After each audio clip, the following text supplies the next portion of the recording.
to find the ladies' bathrooms. With that, we are just waiting for the entourage. Men, they should be here any minute.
Mr. Amos, please.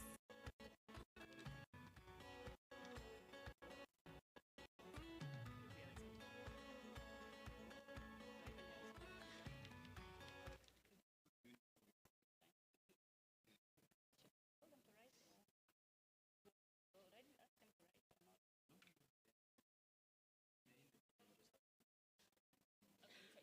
his number, maybe. Yeah. Okay. It's fine.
My brother, you're good.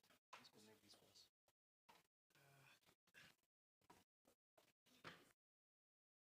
Your salutation. The things that were giving you so much stress. This is his laptop. Yeah. Sit on. Where is the UDMI cable? Okay. Should you guys drop it?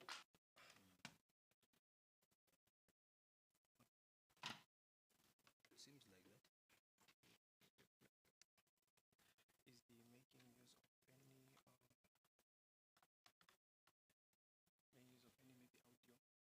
No. Just stand and speak. Stand and dictate. Are you or should it already be connected? Should be connected already. Remove it from while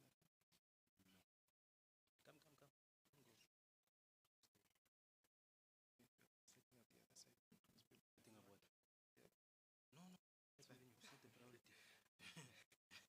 Set the priority. Then just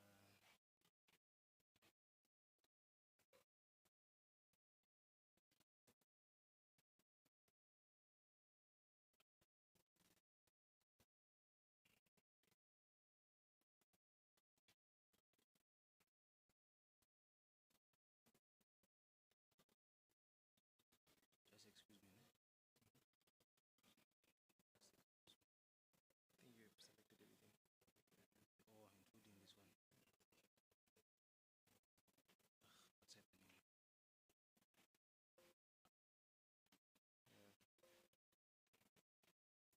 Or Want to move it?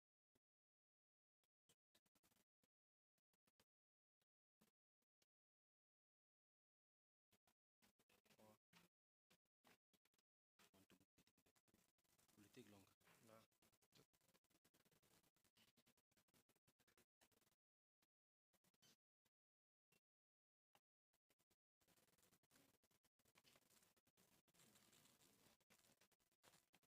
Do and continue. Skip. No, just do one. Then continue. Continue. Brilliant. Skip.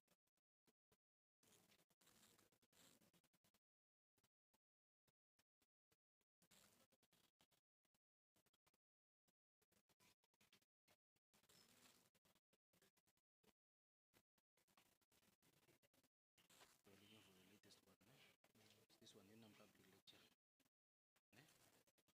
Should be The this one. time is it's this one, the 2. Okay, two, ne?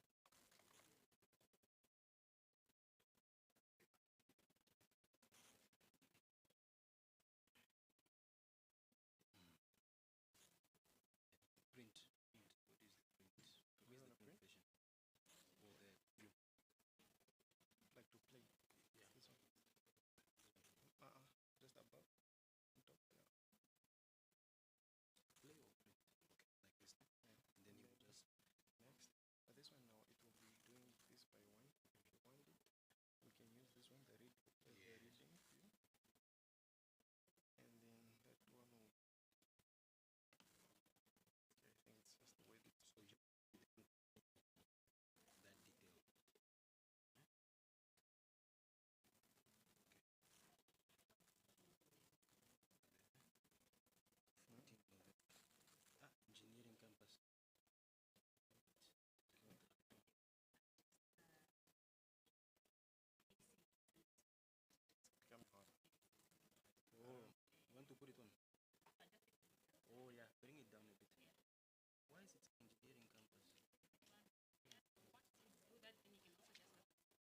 AC. The AC. Just send someone else. AC. Just send someone else because him is very Call very Donovan. important task.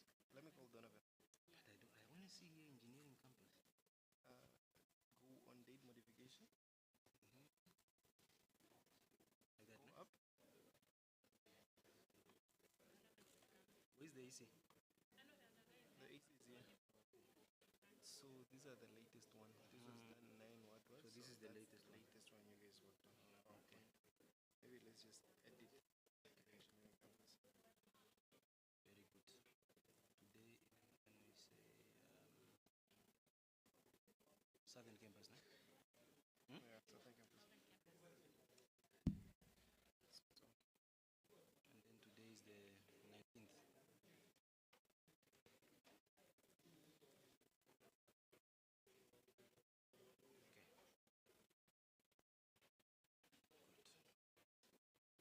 Okay. The AC is becoming a bit hot. Maybe you can look at it. It's here, no? Here. Yeah. Okay.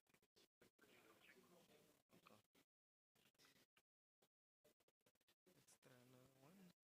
Try another one. What do you mean? Propose the other one.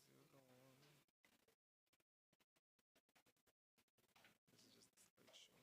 same thing. Okay. Let's go with the read. I don't like this one. Just wait. I Just don't wait. like Just it. wait. What are you doing? It's not. It doesn't show. Doesn't show nice. Oh, When it's this reading side. like this, like that.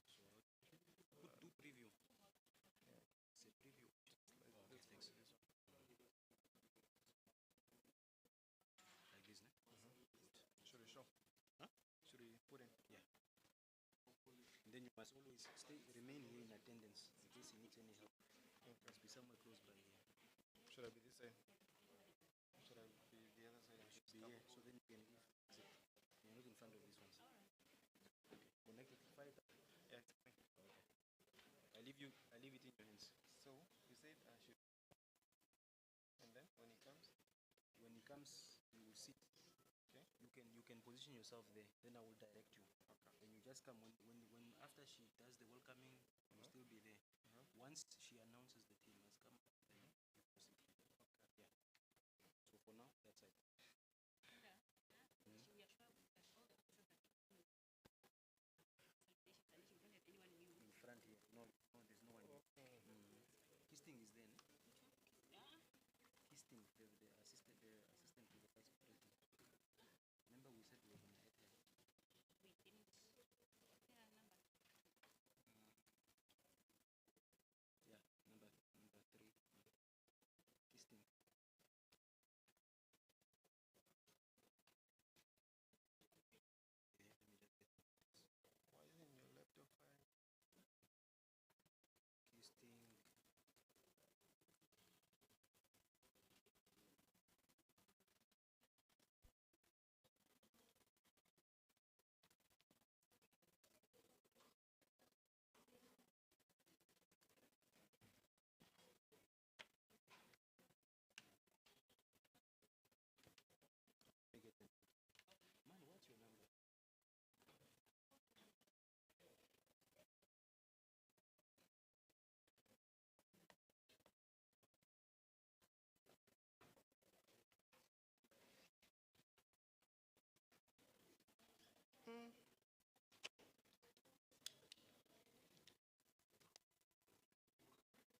for the First Gentleman and his delegation.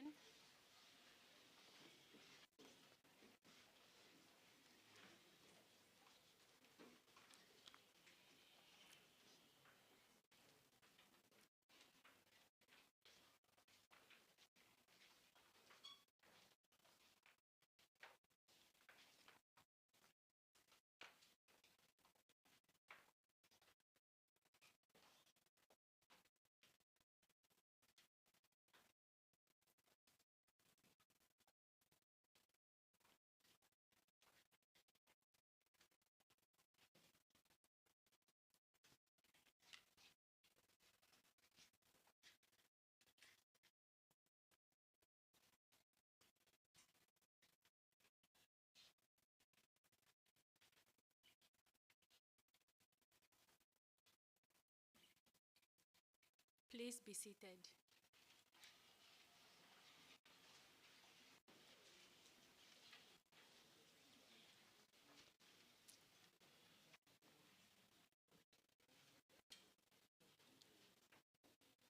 Lieutenant General Retired Epaphras Denga Ndaitwa, First Gentleman of the Republic of Namibia. Honorable Gaudentia Krone, Deputy Minister of Industries, Mines, and Energy. Honorable Lazarus Nangolo, Councillor for Oranjemund. Mrs. Maria Kisting, Special Advisor to the Vice President. Your Worship, the Mayor of Keetmanshoop, Professor Dr. Kenneth Matengu, the Vice Chancellor of the University of Namibia, Major General Achtophel Ndengu Nambahu, Army Commander of the Namibia Defense Force, Brigadier General Nathaniel Njala, GOC 12th Brigade, Brigadier General Abraham Mondela, 4th Artillery Brigade, Brigadier General Patrick Owen, Orange, GOC AD Brigade, all senior NDF, NAMPOL and Correctional Services officers, and other ranks. I'd also like to acknowledge the presence of Professor Gilbert Likando, Executive Assistant to the VC in our midst, our esteemed stakeholders, student leadership at the Southern Campus, the UNAM staff, as well as UNAM students at the Southern Campus, media, and those that are following us online, because we are also streaming live. Ladies and gentlemen, good afternoon. Welcome to the third public lecture on strategic leadership and management by Lieutenant General Retired Epaphras Denga Ndaitwa, First Gentleman of the Republic of Namibia, hosted at the University of Namibia Southern Campus here in Keetmanshoop. My name is Lena Itula, and I'll be the Director of Proceedings for this very special event. It is now my pleasure to invite Professor Seth Aseb, the Director of the Southern Campus, to come and deliver the welcoming remarks. Professor Aseb, please.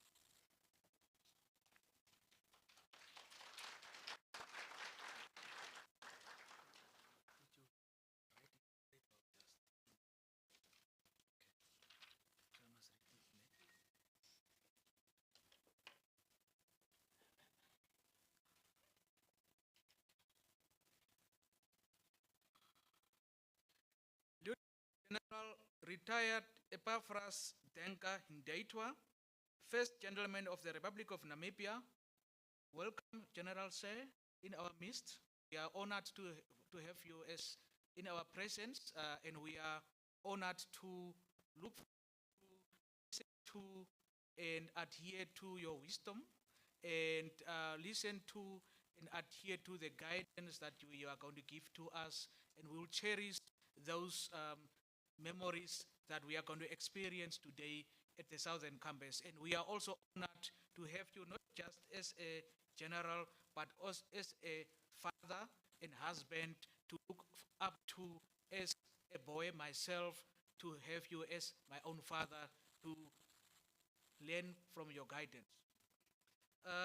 Honorable Gaudensia Krone, Deputy Minister of Ministry of Industries, Mines and Energy.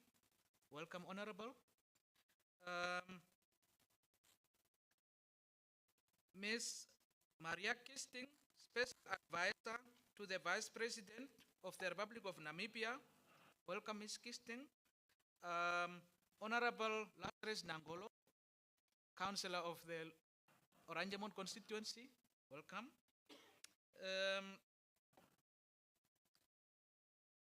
Your host, Joseph, the Mayor of Keetmanshoop Town, Honorable Annelies Kraus, Professor Dr. Kenneth Madengu, the Vice Chancellor of the University of Namibia, Major General Actofel Dengu, Army Commander of the Namibian Defense Force, Brigadier General Nathaniel Njala, GOC of the 12th Brigade, Brigadier General Abraham, 4th Artillery Brigade, Brigadier General Patrick Owen Orange, GOC AD Brigade, all senior NDF, NAMBOL, and Correctional Services officers and other ranks that are present today amongst us. I would also like to acknowledge the presence of Professor Gilbert Licando, who is the Executive Assistant to our Vice Chancellor in our midst. Esteemed stakeholders, our UNAM Southern Campus staff members and students, and also the University of Namibia staff members and students across all campuses in the country, media, ladies and gentlemen. It is an honor to welcome you all to the Southern Campus today. We, as a campus, always strive to be relevant to the needs of the region, also to be relevant toward nation building for Namibia, not just the Karas region. And because of that strive we do, it was actually an excellent idea for us to invite Lieutenant General retired Afras Ndaitwa, the first gentleman of the Republic of Namibia, to come here and have a fatherly speech with us and listen and learn and be educated. And we also want to be relevant as a campus to be a beacon in terms of generation of new knowledge, but also dissemination of that knowledge. Of the Republic of Namibia, through his career, has built up tremendous wealth of information, and that information must be first disseminated to the masses, and that's why we are here, and that's why I'm proud to be a staff member of the Southern Campus to ensure that that happens today here in Keetmanshoop. I don't want to take too long of that, but using those words that we really want to contribute into nation building, beacon of excellence in creating knowledge, new knowledge, but also to make sure that that new knowledge and wisdom and experience is disseminated back to the masses, to the public, to the students at large, is what we would like to do. That's how we would want to be relevant, a role player for the nation building that we would like to achieve for Namibia from Southern Campus. With that few words, we also welcomed and showcased what a little teaser of what we are trying to do at Southern Campus, laboratories already, showing them the labs and so on, what we are actually supposed to do at Southern Campus already. And with that few words, ladies and gentlemen, I would like to welcome you to this very crucial event where we'll learn from our father today. Thank you.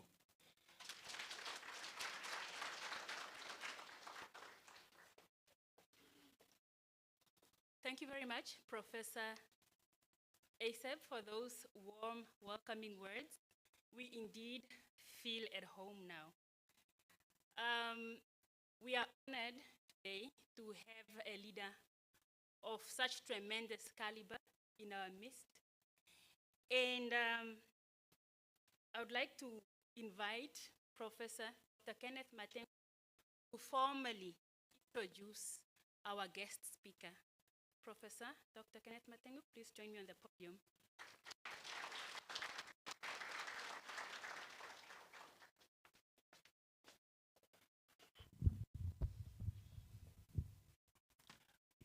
I have to adjust a little bit because I'm a little blessed than my.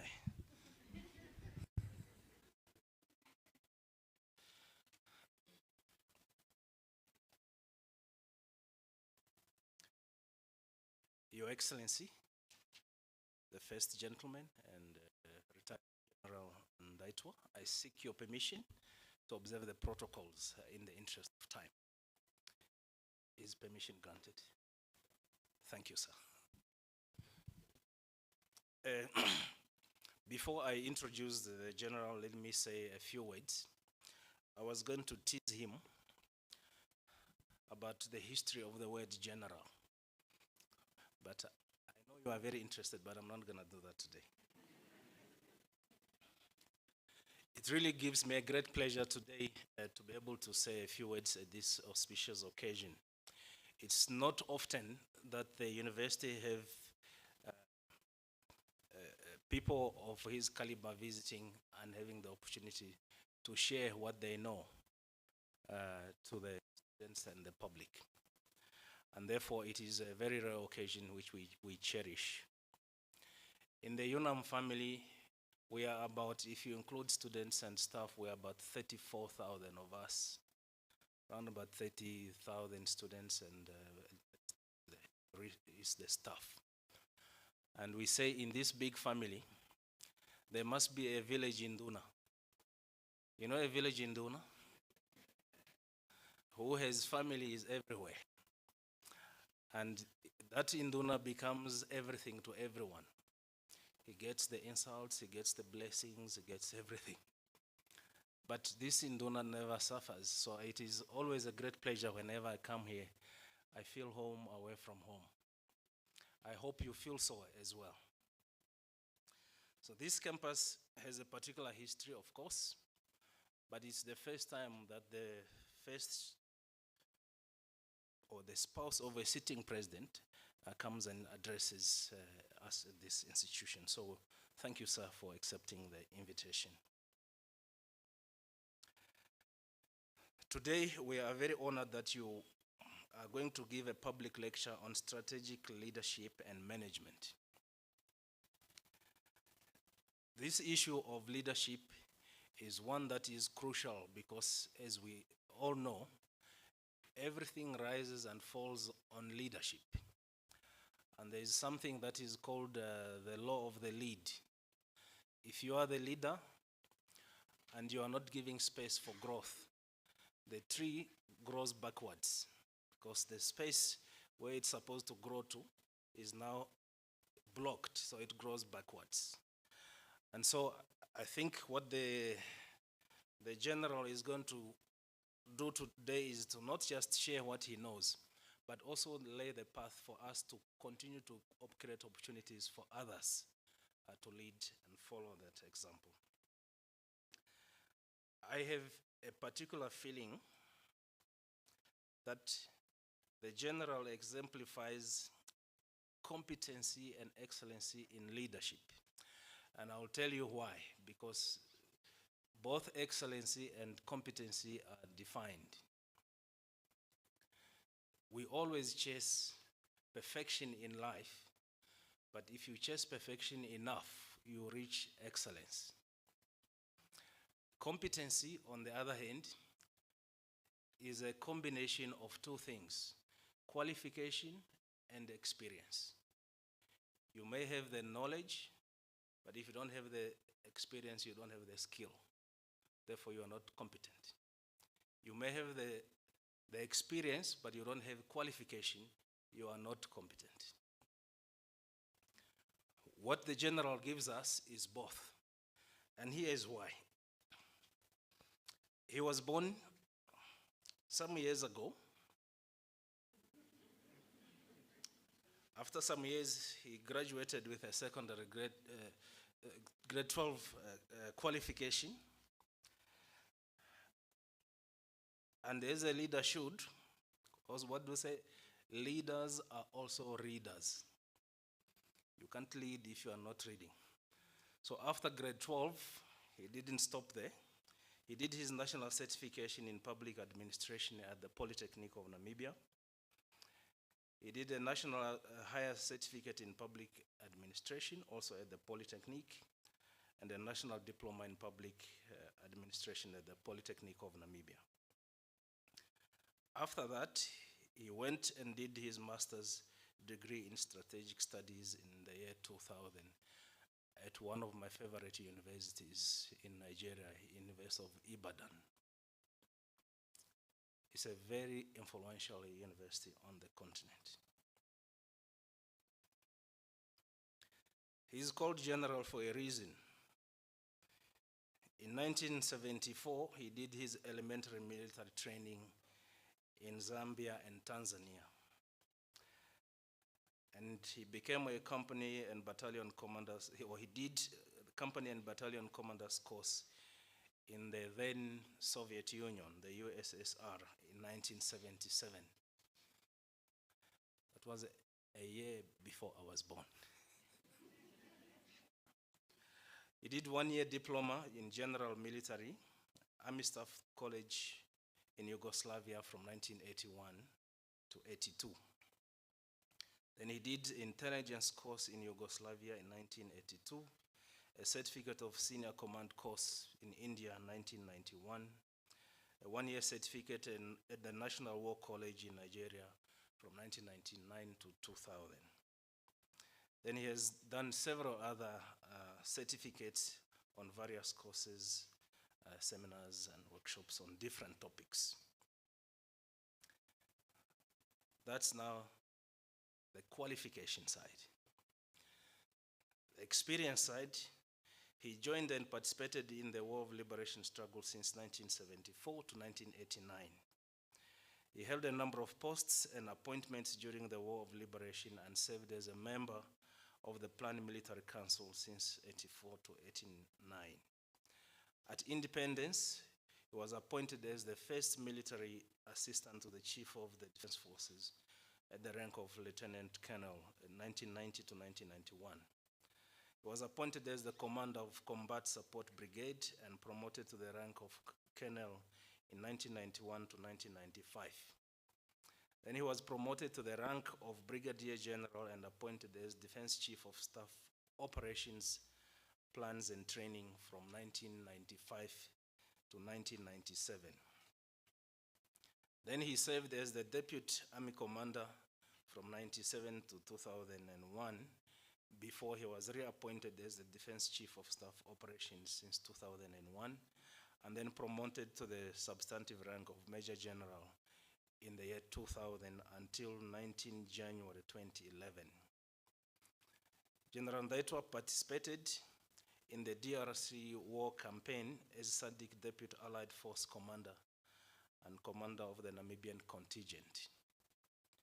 He served as Namibia's Charge d'Affaires to the Democratic Republic of Congo in the year 2006. And he served as a SADC Deputy Head of Observer Mission to the Democratic Republic of Congo in 2006. And he was then promoted to the substantive rank of Lieutenant General and appointed as Chief of the Defense Forces from 19 January 2011. Given what I have said, it's not unusual that he has taken the step to share something about leadership, because leadership is influence, the capability to be able to make others do things and achieve the results of whatever the vision may be. And today, General Say, we thank you once again for making the time to come and visit this particular campus, to interact with our students, the public, and indeed our colleagues in the uniform. Also, today we are privileged that you have taken the time to speak to us, because the challenge we face today, and I will speak as a youth, I may not look like one, but the challenge we face today is that of entitlement. It's my right, it's my right, it's my right. This is good, but it's not what we need to develop. Rights do not develop a country. What develops a country is to being able to identify what your purpose in, and saying, with whatever resources and skills and knowledge I have, I will be the change that I want to see. And I'm going to do something. Meaning, you also take leadership wherever you may be. Whether you are in school, and I see some of you, you are leaders there. Make sure there's positive change.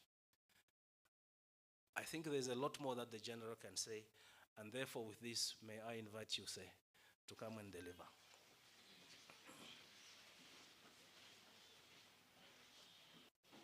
We are allowed to give him a round of applause.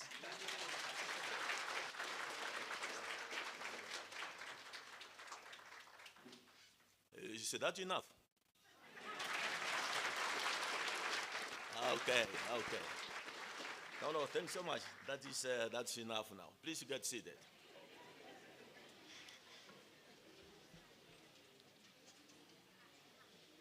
You know, there's someone at one time he told me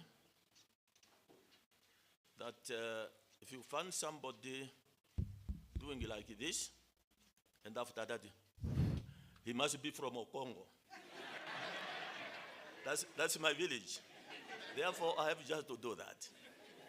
Otherwise, if there are some from Okongo, they will say, hey, he looks like he's not from Okongo. He's not the one we know.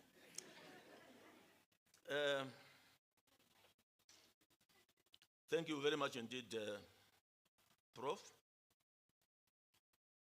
And you know, it's so interesting that when he mentioned about 77, he said 1 year before he was born. And then now, today, you are talking of a professor who is leading the institution of higher learning.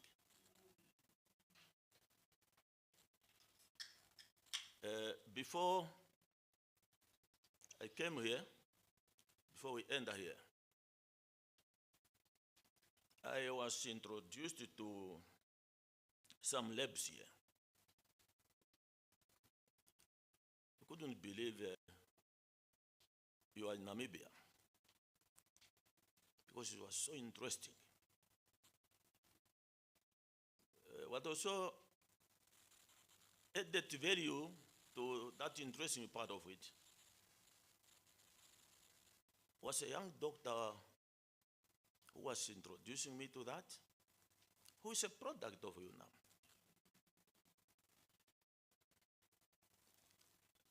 I think we must be proud of some of these things. More so, sometimes why we are not proud of this is because we lack of exposure. We don't know what is happening in this country. Last Friday, I was again at UNAM Engineer Campus in Ngwediva. I felt the same thing. But I must be honest that before that, I had no idea that we have all those good ideas here. Here, the Dr. Shaliva, are you here? Oh, she's talking about geology, about those stones. We call it, in our common language, they say stones. And here, because it's an institution of higher learning, it has another language. Therefore, when we meet, I might start talking about the stones, and she might not even understand me. When she will talk about it, I will not. So it's an exposure. Today, I've been exposed. Ladies and gentlemen, Dr. Prof. Matengu has challenged me, but it's a positive challenge. because this is the third public lecture. Started with the main campus, then he sent me to Ngwediva, and here I am today. What again is interesting is that he really had that feeling that I will also be present. He missed a lot of Ngwediva, and he realized he missed something. Now this time I was saying when I was told that, this time please hold on until I'm back, so I don't want to miss this. That's what I say. So now it's challenge because I'm on the test. I'm being tested now. But I will try, Prof, not to disappoint you. I'll do all the best I can. Something which is not a part of this, when this morning I had also very interesting engagement. When I went to see or to meet a group of men,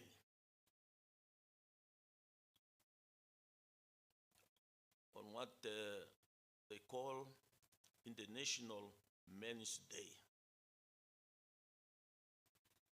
We were in a big hall, and it was filled to the capacity. Then it was filled to the capacity by men, because that's the name of the game. It was the name of the game. Why men only? There is something, and I want to refer to this as a global problem. Global problem. As men, we are left in the world. We are left almost on our own. Our wives, they are being guided either how to behave in a marriage or how to behave when. But for men, sometimes you are told you must behave like men. And the men behavior you have seen, the men who have seen it behaving are those who are exchanging fists.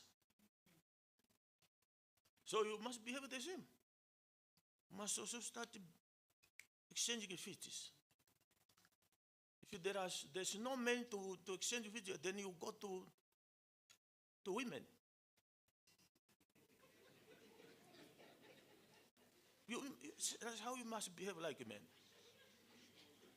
But that's not the meaning, that is not the interpretation of behave like a man. For example, as we are sitting here, our prison here, I call it a prison. You call it correctional services. It's a prison.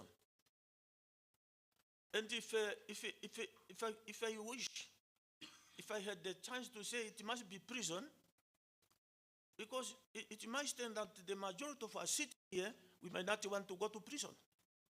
But because it's a correctional service, you go there to be corrected. You don't feel it's the same thing. You don't think it's the same thing.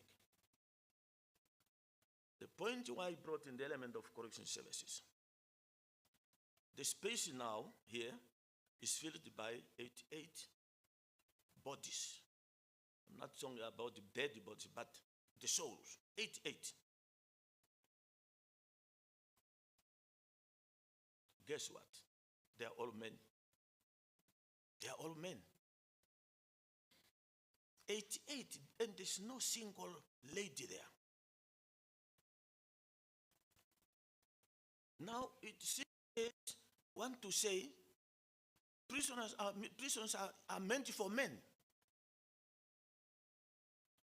If it is for men, how many wives have been left without their husbands now? How many children were left without their fathers? That's the issue I have dealt with today when I had that space filled up by men.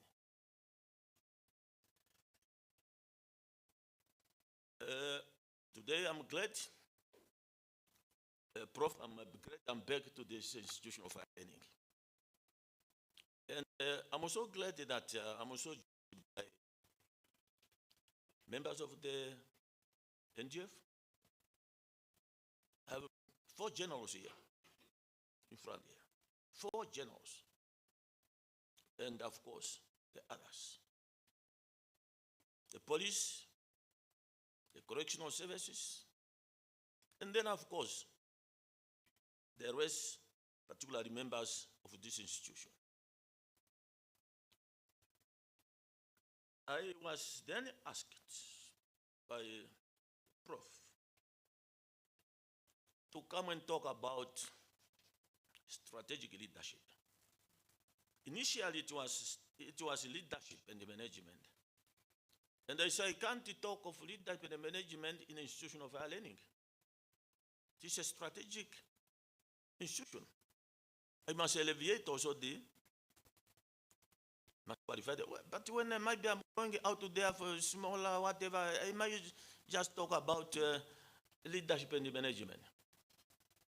Because some people, when you go down, they have nothing to do with the strategy. Just talk about the leadership. I will try now to kickstart with the limit of time I have, even though it's not limited in any case. I picked up that what we call fish eagle. There's something I have learned from that fish eagle. And I want it to be a stepping stone. That fish eagle, to me, is a very interesting bird. Number one, it's not a scavenger. It doesn't eat whatever. It gets its own prey. It gets its own prey. And it's more interested, it's more surviving on fish. And this fish is thrown out of the water. That's no longer a fish for this bird. That must be for whoever going around the jackals and all the rest. It hunts from the water, inside the water. But that's not an easy thing to do. And it has to act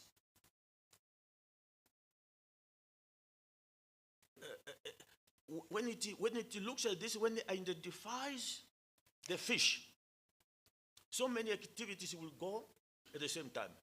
Number one is to determine the depth of that fish in the water, the direction, the speed. How big is it? Am I able to pull it from the water? It is moving at that speed, but it is moving it on that speed. It's also determining on its own how to act immediately. Because the moment it delays the decision of striking the fish is already there. It's no longer here. It's a concurrent activities. Yes, the fish, which speed, how deep is the water? Am I able to catch it? And then, before you can think of anything else, she will lift up that fish. But the moment he has lifted up that fish, he has nothing to do by looking at it, whether it's already the ready fish. She knows already it's the fish. She will just maybe fly to see where am I going to sit down somewhere and have my meal. Why I'm talking about this is because I'm talking about leadership, strategic leader. That's how the mind of a strategic leader or a manager must move. Don't move as a leader at a snail speed.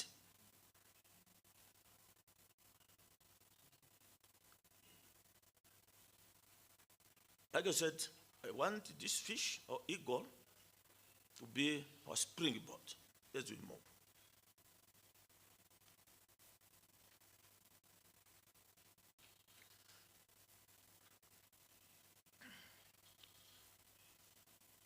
One thing I have realized is that you cannot talk of leadership without talking about management. They are so interlinked. Why interlinked? It's because there's a thin line between them. Very thin line between them. They are complex, but there's a thin line between them. If you say I'm a leader, and you end up with the leadership only, who will be managing the affairs of what you are leading? Who is managing that?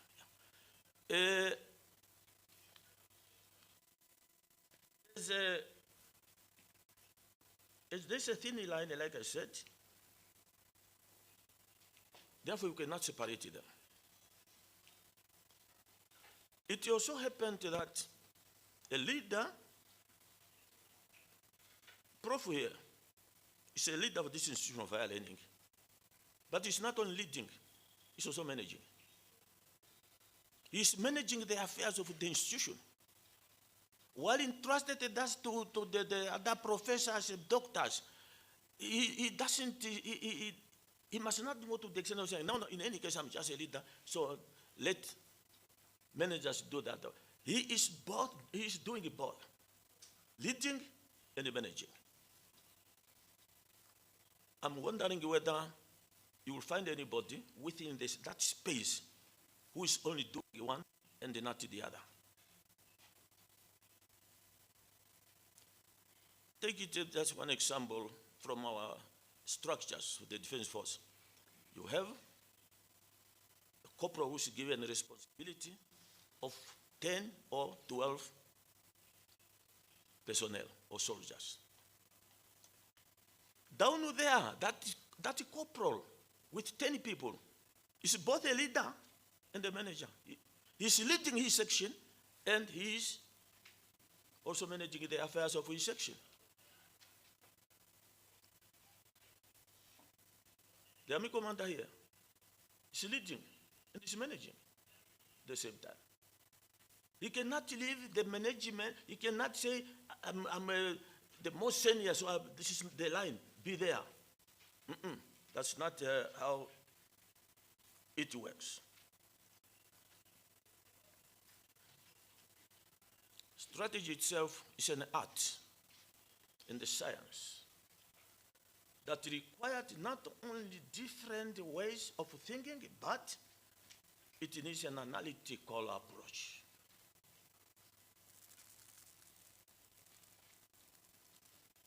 It needs a systematic approach. So leadership and the management. Analytical, systematic, and the different ways of approach.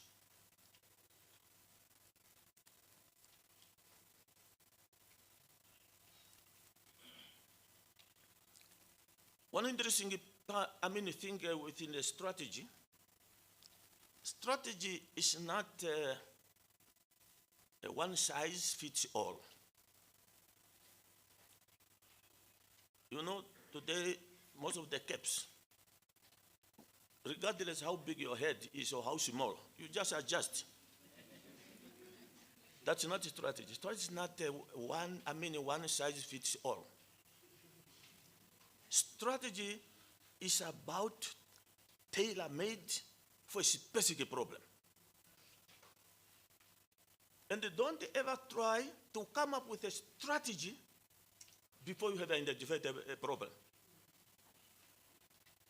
Based on what? To come with a strategy to do what? First is a problem. I have identified there's a problem at the UNAM, at this campus. What strategy must I have to solve that problem? Don't come up that if you come up with what you will term as a strategy before the problem, that's just one of the papers. It's not a strategy. Strategy is tailor-made to problems. When people talk about tailor-made, somewhere you just understand that word tailor-made, but you don't sometimes realize that people, as we are sitting here, dressed as for example, myself, can't you say, it's a smart boy in a uniform. That means this suit is tailored for me. Sometimes you say, tailor-made, but you don't understand what you do with it. It's a tailor-made, that's how the strategy must be. It must be tailor-made to a problem.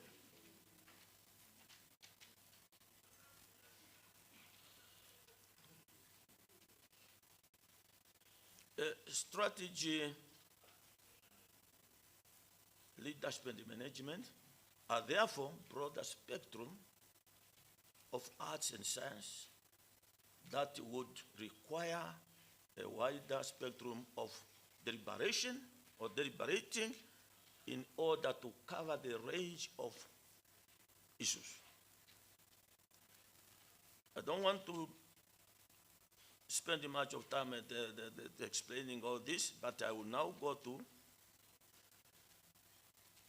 as part of leadership and strategy, what is expected from a leader or a manager is to empower people. Leadership is to inspire people. Leadership is to lead change. And the leadership is about the shared vision. Empower people, how do you empower people?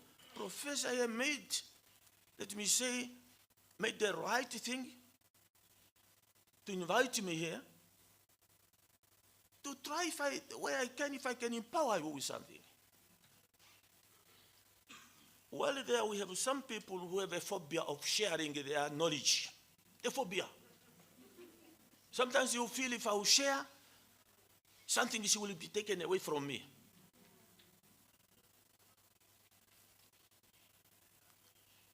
Something taken from you when you are giving? No. That you are empowering others. Inspire. People must say, hey, that young boy, Coach Matengo, he's really a professor. People get inspired. Don't end up calling him a boy, eh? I'm doing so because he said that while I was doing it, that he was sitting at your board. So you must, the moment you realize you are not inspiring others, you are not a leader. The moment you realize you have no capacity apparently to lead the change. Some people wait until change came to them. Instead of making a change, you wait until the change came to you itself. What about the vision? Once you have a vision,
while we talk about strategy, we have what we call now, overall, we have what we call grand strategy. Grand strategy is the overall strategy. In our case, our Vision 2030 is a grand strategy. It is from where other strategies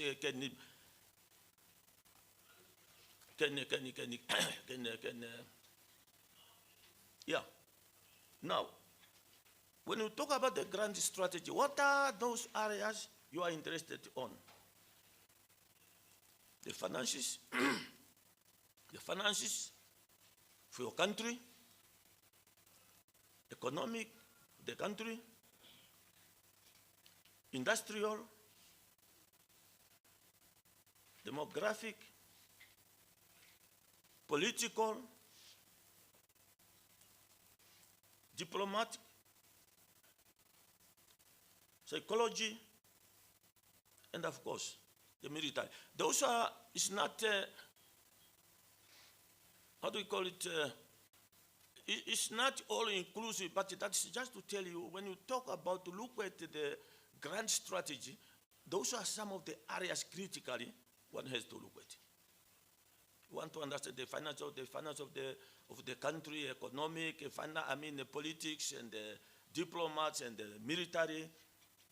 Now, that's a way you are now dealing with the strategy.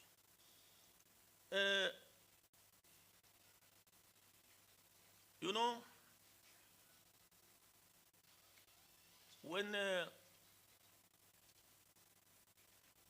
in the leadership, there are particularly some areas where you get into more problems.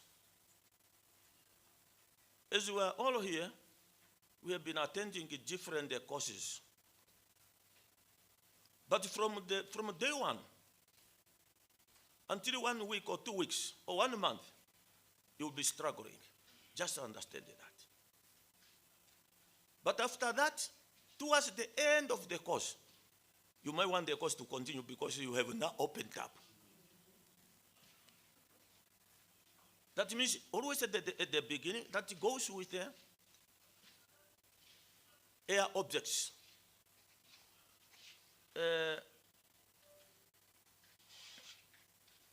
Before I will come speaking to this, here are one of the problems, not the problems, of the areas which sometimes we don't look at it. It's like Bob Marley said, everybody wants to go to heaven, but nobody wants to die. But you can only go to heaven after death. Everybody wants to become a leader, but you don't know what are those problems are related to being a leader. If you are denied to be a leader today, the whole world will be told. But leadership, one thing we have to understand, the moment you are told you are leader, Professor Matengu, you are the VC. Just imagine you have made yourself a prime candidate of challenge. You have accepted the challenges of the challenge, every type of challenge will land on him. Sometimes those professors deployed out there, they will always knock at this door. But VC, what do you think? Until you say, oh, what do you think yourself? But that professor who went to him might end up having the answer. Don't be fearing of challenge. You are already prime candidates of challenge. You cannot run away from that. The other thing, as a leader,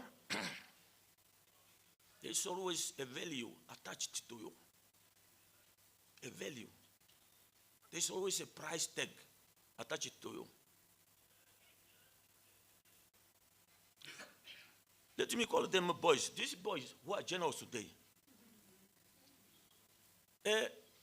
There were times when there was no critical value attached to them until they reach where they are today. Today, having given served as the chief of the defense force, when I refer to them, I see generals. Generals.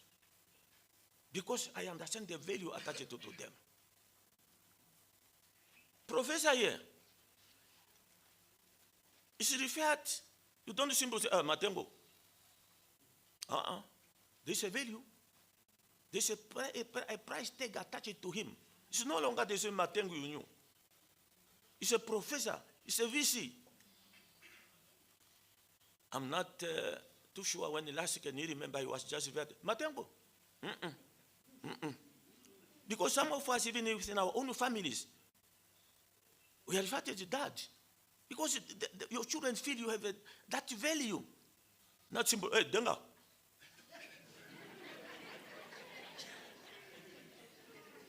I have a value within the family. Dad, mom. But I can call them by names. Because they don't still have that tag, the value tag. You might sometimes say Matengu, but you might think you are not referring to him. Because you always want to be VC, professor, or doctor. It's when it's, oh, that's me. What do you think? Oh, no. That's the value given, attached to a leader. And sometimes we don't feel that we have the value. We don't feel that we have we have a price tag on us. Now, referring now to that plane, the most difficult part is when those objects are taken off the ground. And the same is with the leadership. The time as you start, you will start with a problem. That's why people talk about grooming. You must be groomed first before you can fly.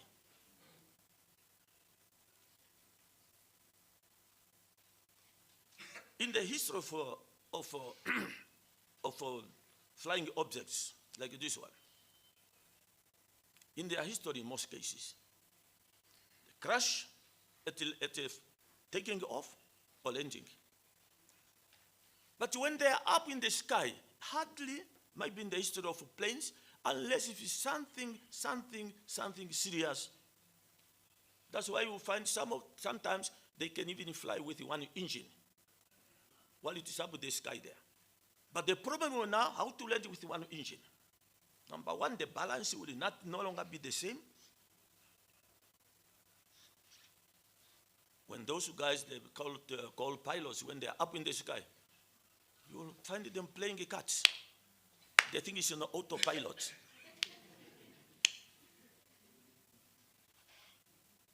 I'm recently from Brazil, and they crossed here and here and here. But those guys, when they are up in the sky, they will come around to start shaking hands. Oh, General. Oh, Your Excellency. Because they think he has nothing to do. You don't need to pilot a plane again throughout the sky as if you are driving a car.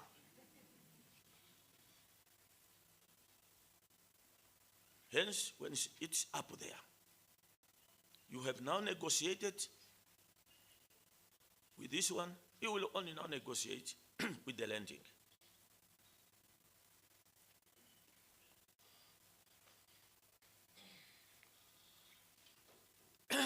There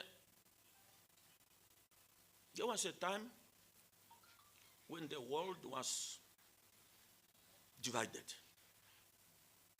Soviet bloc, American bloc, Warsaw bloc for Soviet, NATO for America. These countries, as the leaders of other countries of their blocs, they were in a serious competition. And that was from the time when people started to, how it came up with that, when they start talking about the Cold War. 1961, Khrushchev who's the one up there, he decided he wants to make a point and he made the American to understand that they are super. He sent the men to go across around the globe. On the 12th of April, Yuri Gagarin did that.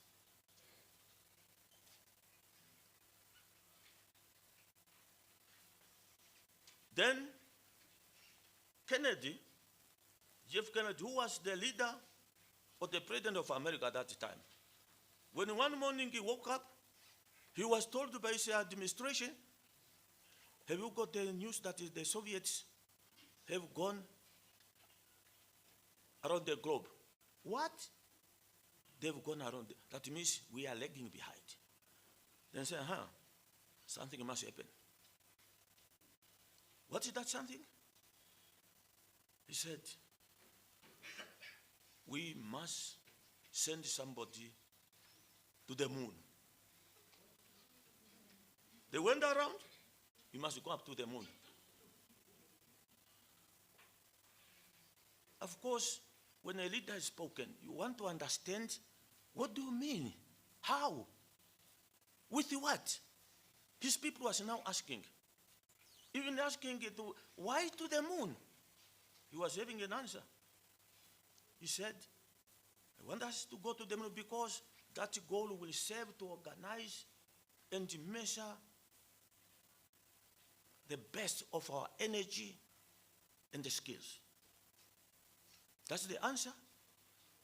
I want us to try to go and to see whether we have our energy and the skill to take us up to this, to the moon. Then there might be other people, his people were still wondering, but how? No question. We must go because why we must go? I fully understand it's a challenge.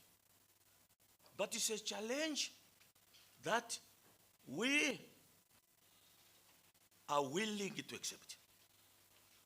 He brought others on board now. He's not saying it's the challenge I want or I'm willing. He says we want. We are willing to accept that challenge. We must accept it. Now that you are on board, what other reasons will you have again to say no? Then he went further by saying, that is a challenge, but it's a challenge that we are unwilling to postpone. We will not postpone it. You can come hell or whatever. It's a challenge, I understand. Don't tell me, but Your Excellency, it's a challenge. I know it's a challenge, but it's a challenge that we are unwilling to postpone. How many times have you postponed whatever? But the leader was speaking, it's a challenge that we are unwilling to postpone. Then he concluded by saying, it's a challenge we intend to win. It's a challenge we intend to win. You are now brought on board. Oh, we will be the winner, winning. He is a winning team. Who doesn't want to win? 8 years after that, Neil Armstrong was the first man to land his foot on the moon. Fortunate or unfortunate, Neil Armstrong landed his foot there after Kennedy was assassinated. He hasn't seen that happening. But a leader, you must not aim to see. A leader must lead and pave the way for even those who are coming. Today, the two countries, let us go a little bit where we are today. How many years from 61? Oh, I thought you were going to be very quick. Okay. Now I got so many answers. 56, you want to get 40. It's the same. It's the same. Yeah, I'm talking about. What I'm trying to say is, when you look, how many years ago now? But leaders were already able to decide to send the men up. You ask yourself, where are we now in the 21st century? The other thing, those countries today, they are really leaders of many, many things. They are no longer Americans, they are no longer talking about the moon. Neil Strongbow was already there. They are looking at something else.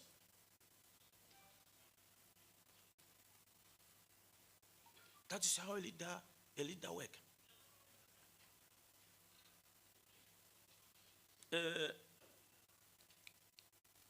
All these things will come about. I don't want to think even whether the two leaders, any of them was an engineer, scientific, but he was just a leader to say, I want something to happen. Go up in the sky to the moon. If you don't have capability, come back to me. I'm the president, and they said we go there. And they have gone there, because I think it was found. That it depicts now, that picture depicts now, as a leader, at least you must be seeing somewhere where others cannot see. But others must try to do also what they must do. But when you are up there, because you are a leader, don't come up with lies and say, oh, I can see something there. Just be realistic. If you don't see anything, don't lie because you are a leader. Now you want to tell her that you can see more than that they can see. One day they will find out. And say, apparently he has been cheating her for all these years now. So,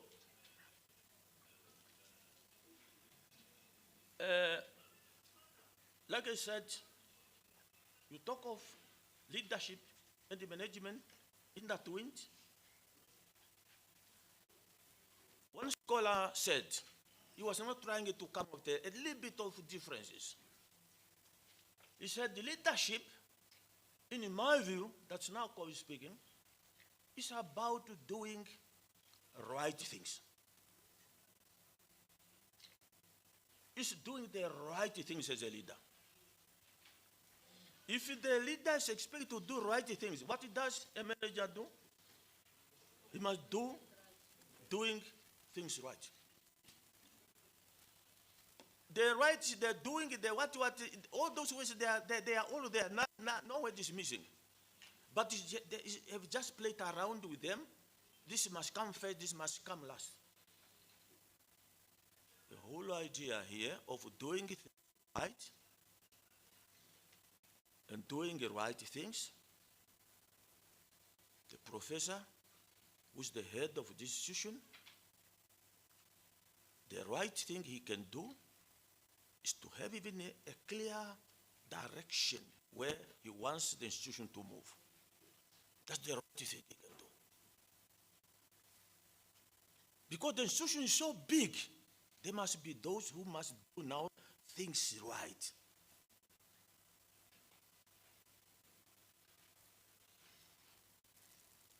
I must say, General, I want to claim this wall. That's the right thing I've done. It's up to him now to do things right by putting up what he can put to there for me to claim the wall. He do it wrong, then if it's a ladder, the ladder will fall. A leader is expected to do the right things, while a manager has to do things right. As we are all sitting here again, we have gone through that experience. Our parents have made the right thing to send us to school, the right thing. But it's up to the students to do things right, because parents will not sit for exam. Parents have done the right thing to send children to school. It is children who must study, or students to study, to do things right. Otherwise, you will fail your parents. That's the difference. I just try to come closer to that so that we are clear of what we are talking about. There's another challenge.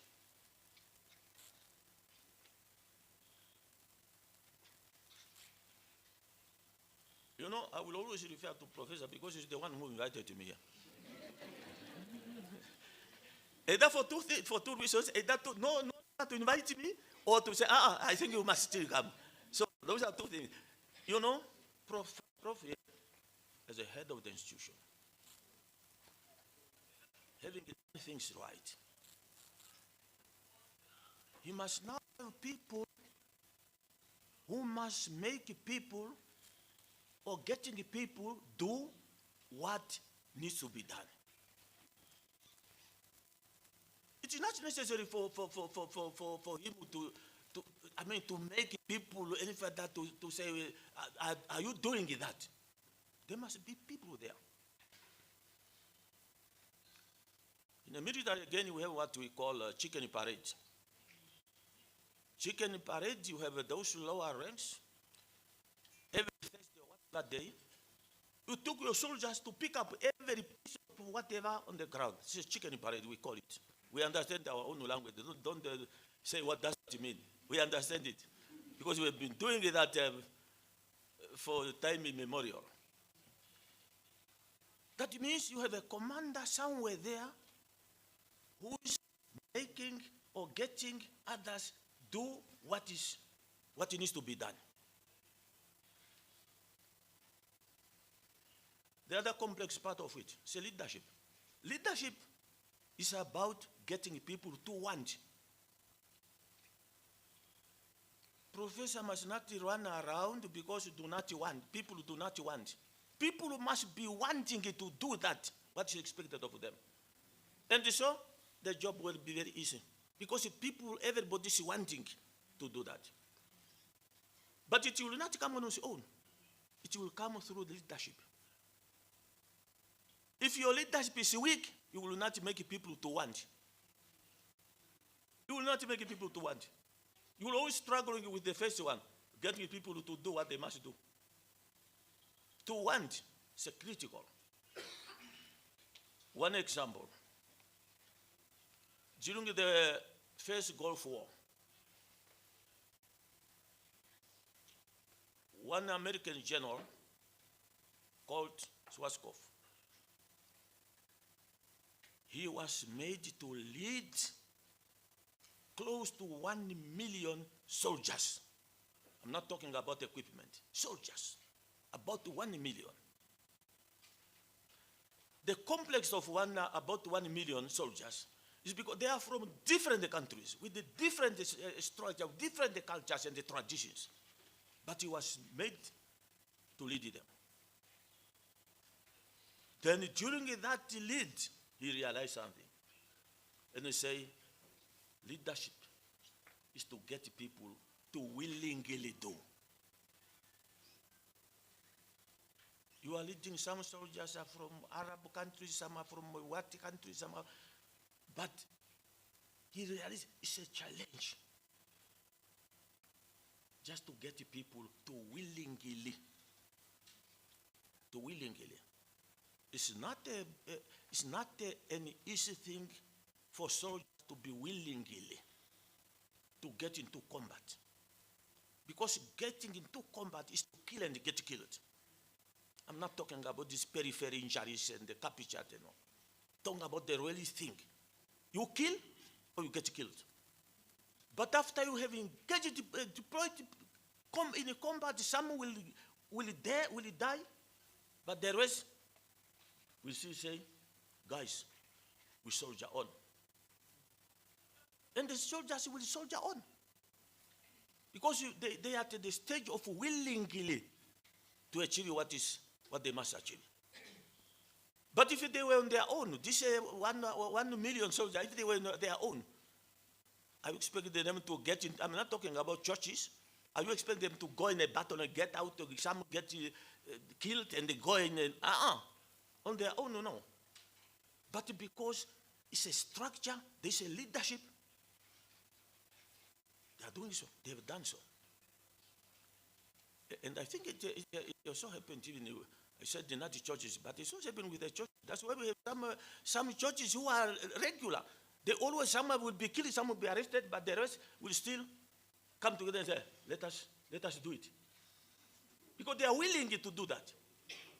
There's somebody who's leading them.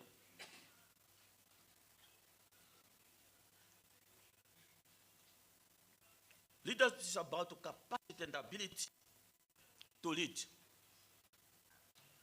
Capacity to listen and observe. Capacity to employ expertise. Capacity to make a decision. Capacity to articulate own values and map out clear visions. But to set agenda and not to react to agendas. Identify, capacity to identify.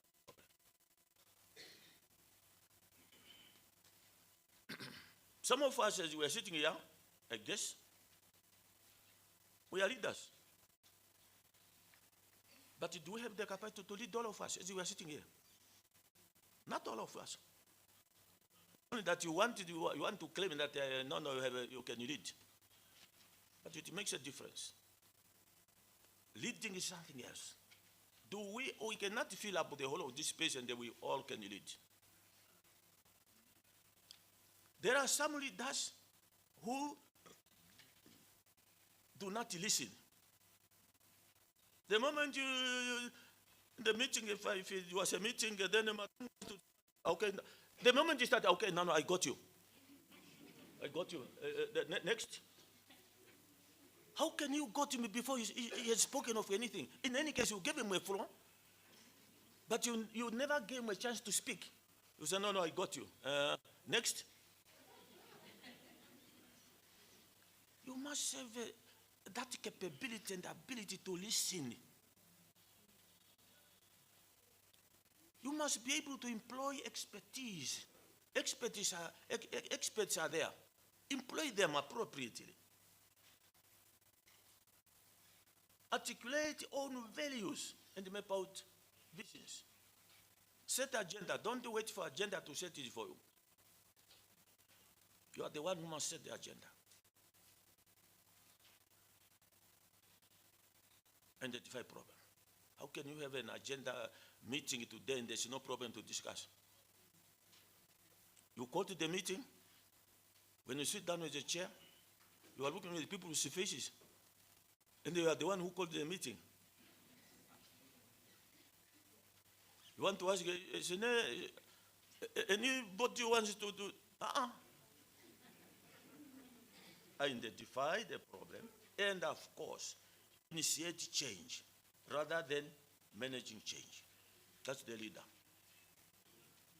A leader is to initiate change.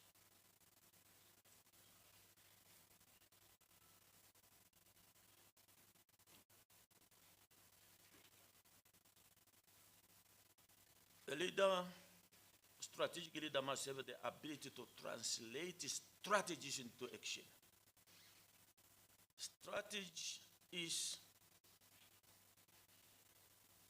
not an end in itself. Strategy is a way, is a means of taking you to the end. But you will not do that once you have translated that into action. Aligning people with organization. The army commander here, having every foot soldier under him, his commanders must be able to understand him so that the whole structure is aligned to what he wants to achieve. Now I've given Professor a bit of relief. I have now gone to the army commander here. Determine effective strategic intervention points. When to do what? You say, enough is enough now. Intervention point.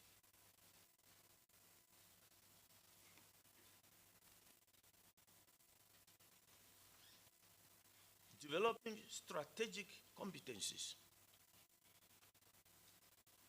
At one time, particularly the students, you can ask a professor, what is competencies? Because today he was telling me about the competence, what is involved in the competencies. Ask him, he knows, so that you are told what's a competence. Now, strategic thinking involves a capacity to gathering information. You gather information for what? But you must have the capacity to gather information as a leader. But as you are gathering information, it's like you are going with fishing. Even some crocodiles will be there, snakes will be there.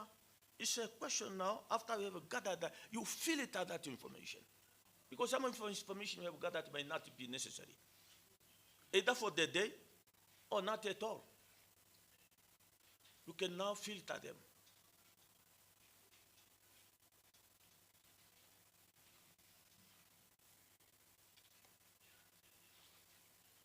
That will help you to form ideas and the strategies that are focused. Information, filter them. You want to have strategies based on what is that information was gathered for. When you make a decision, is it for who, how, and when?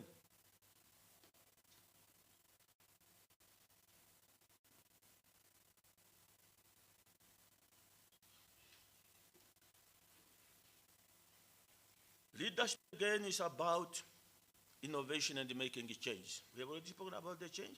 One thing I didn't tell you is that before I conclude, you will be tired of some of the words. Because I'm talking about the same thing. You may know that now we have already heard about that.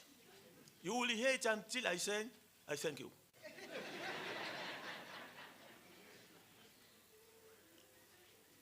You must see bigger picture. I was talking about that leader who was up there.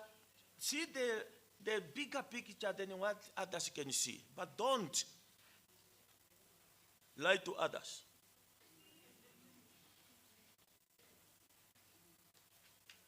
Because you know, as a leader, I want you, when you say, oh, okay, I want you I want you to sit there. You want when he comes here, that the professor there, who is the father of this company, but now that he wants her to go there, you are expecting a message from him.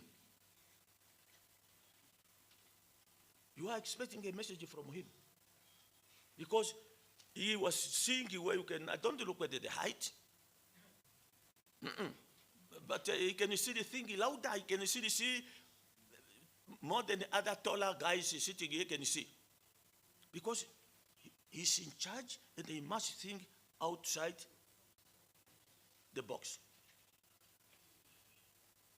While others are expected to be taught, it is him who must tell them.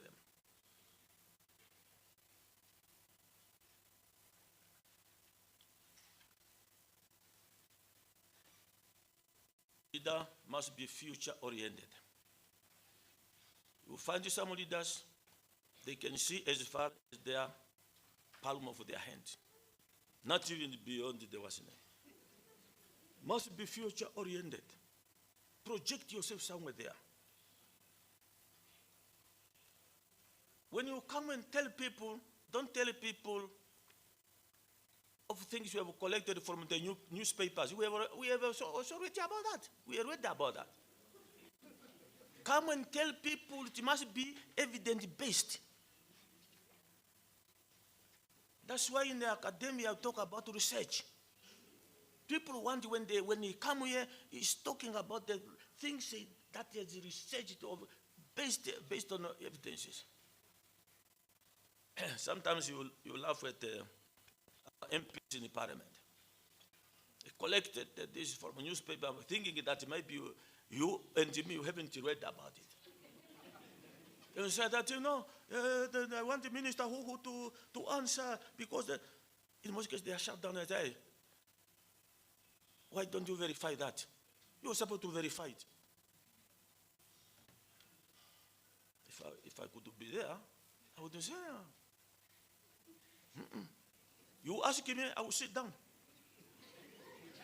Without responding to the things that you picked from the newspapers. Why don't you verify that? As a leader sitting in the parliament, making laws, and you are asking other parliamentarians about what you have read in the newspapers, without verifying that. And even something, if that you can even come to my office and you know, I have heard about this. I will be polite. Other than is taking up a hand because now he wants to be seen by the nation that you also made the contribution.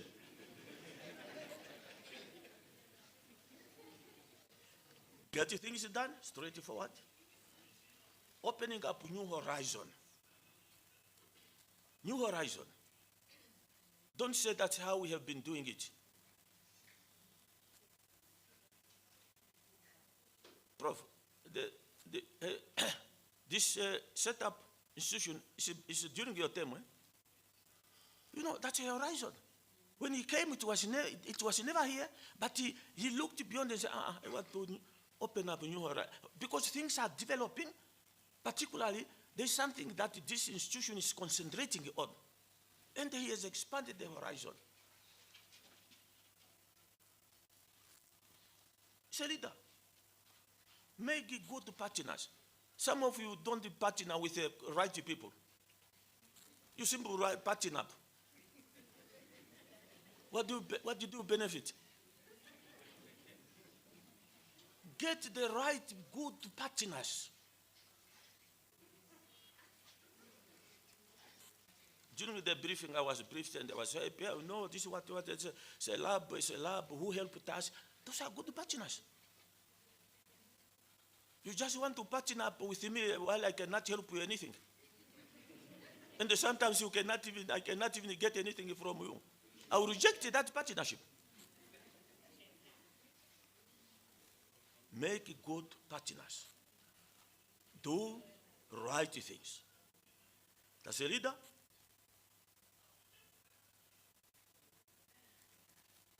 The leader must practice the abilities, the capabilities, the skills, the influence. Let me pause a little bit and talk about influence. Influence, again, if you are a leader and you realize you don't influence anybody, you are not a leader. That's just a title given to you. A leader must be influential. That's why some people say, if you find yourself moving and you look behind, nobody's coming, you are not leading. You are just walking around. A leader must have followers. A leader must have followers. And the followers must come after you have influenced them. Don't say I'm leading. Leading what? You look behind. Nobody's coming. You are moving around, my friend. A leader must educate and train others. I think something will come based again on this, because you know, like I said earlier on, there are some people who simply don't, they just have that phobia of forgive. Even if you came from whatever cause, go to cause, when you come, even your notes, they are hidden. To the extent that you no longer even look at them. Because you are afraid, maybe when you look at them, somebody will find you looking at your notes. You need to educate others. You need to educate others. You need to multiply the leadership.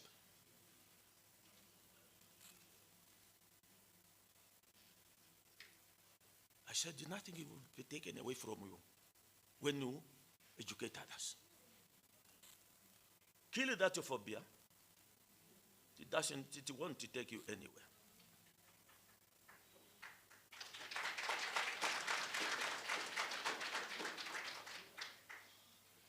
You must tell me why clapping hands. Eh?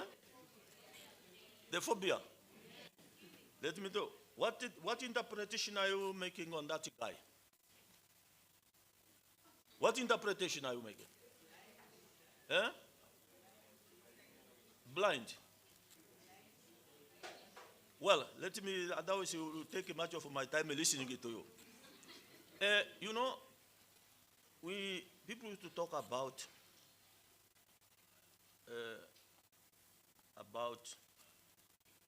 let me, I want to speak at that effective strategic leader thinks forward and outside the box.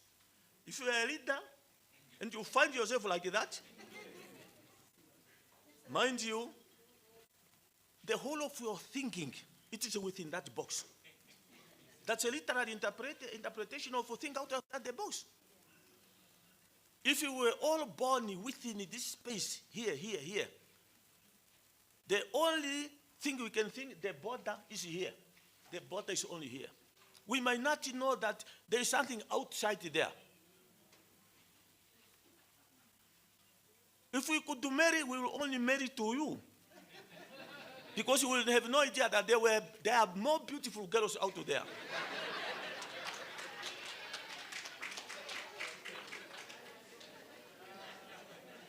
Or you might think there are no handsome boys out there. We will just go around to here. Okay, I want you to be my wife. Because this is the world. This is the only world I know. Think outside the box. The moment this guy, you pull out the box, Jesus Christ. That's how big the world is. Because his world is that box, within that box. That's his world. Now in this case, even he can't even see anybody. He will feel he is the only somebody who is in existence. Think outside the box. Literal means open up. Break the walls. So for you to understand what's on the other side. It's a leader. That's what is a leader. Effective strategic leadership is not what a leader has accomplished yesterday, today, or tomorrow. A leader is the sum of, the total sum of what you have accomplished yesterday, today, and the likely tomorrow. That is what will make you a leader. Don't sit down and I'm telling you, yesterday, this is what I have succeeded. There was one a Vietnam general during the war with the Americans. He was very good, very good. He was very good. But the moment he has employed successfully his strategy, successfully, he will see it as a failure. He will come up with another strategy. He will come up with another. But this one was a successful strategy, but he will always come up with something like that. I've succeeded.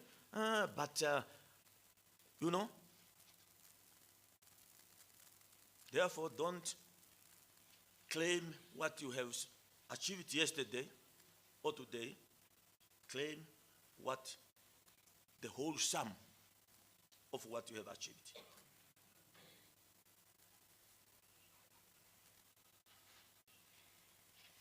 Okay.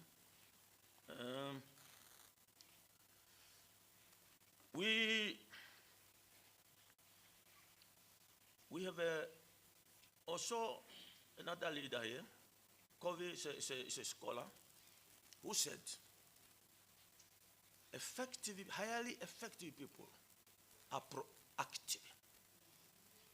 Proactive. It's another challenge of being proactive. Before you are bumped, it's when you react. Begin with the end in mind. What's that you want to achieve? Begin with the end in mind.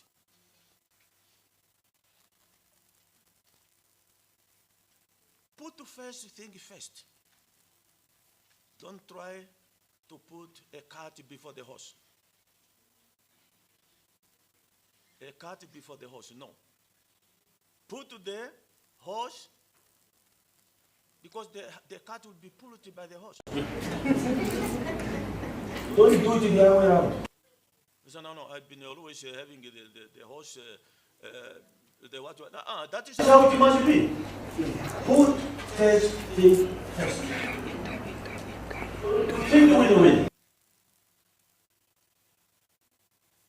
We have this. We have thingy win-win, thingy lose. I mean win lose, lose. Things like that. But why thingy win? Is because you want to achieve. You want, when you brought the people together like this, these are now your staff. You want everybody to be heard so that after this meeting, everybody will say, no, that's our contribution. When you say, let us now go for implementation, whether your point was taken as it were, you will always say, no, I have also made my contribution. That's a win-win situation. Even in the military, where we are normally known to be dictator, they like it to be a dictator in any case.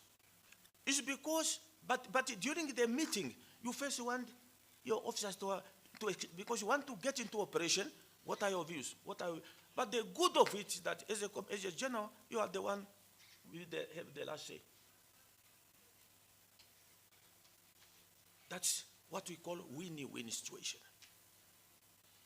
Win-lose, it's like we go for soccer. When we go for soccer, I will not go for win-win. Our team must win, yours must lose. Yours must lose. You can't get into the soccer pitch for win-win. It's for win-lose. And the lose is when you are desperate. And you say, whether he will lose, and she will lose, as long way, nobody wins.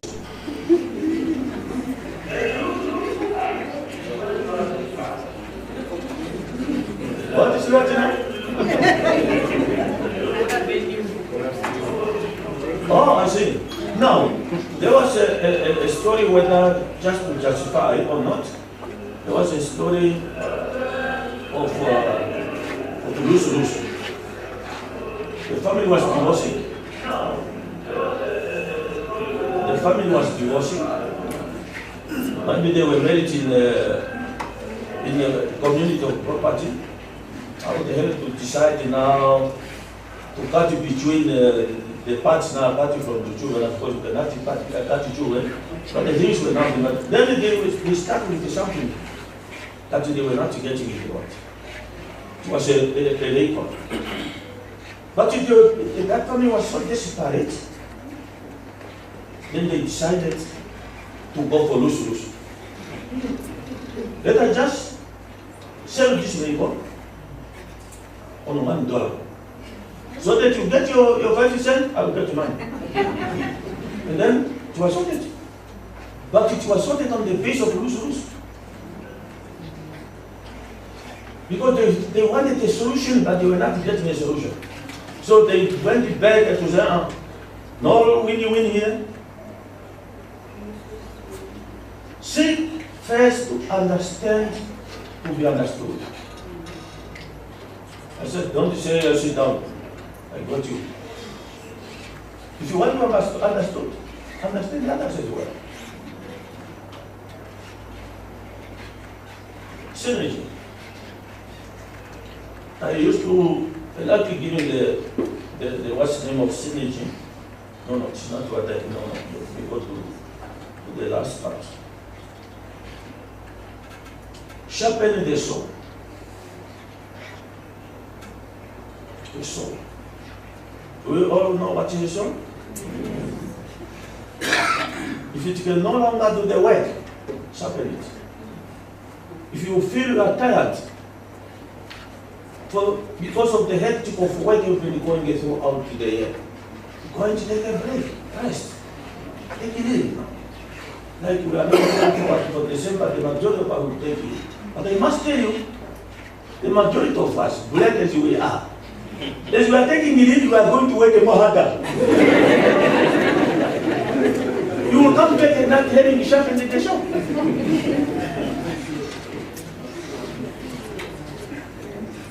We are going to work more harder. When you come back, you are more tired than what you were.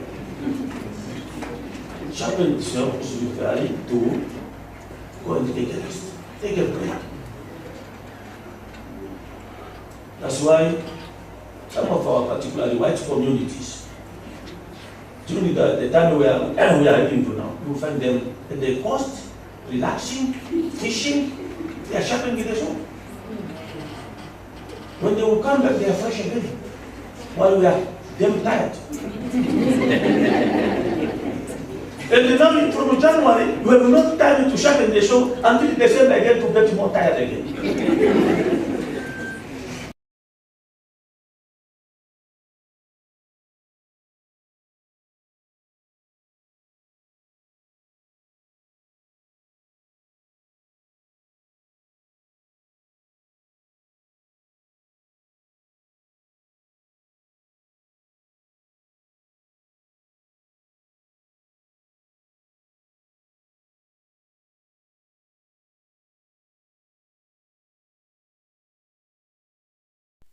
My friend, what are you doing?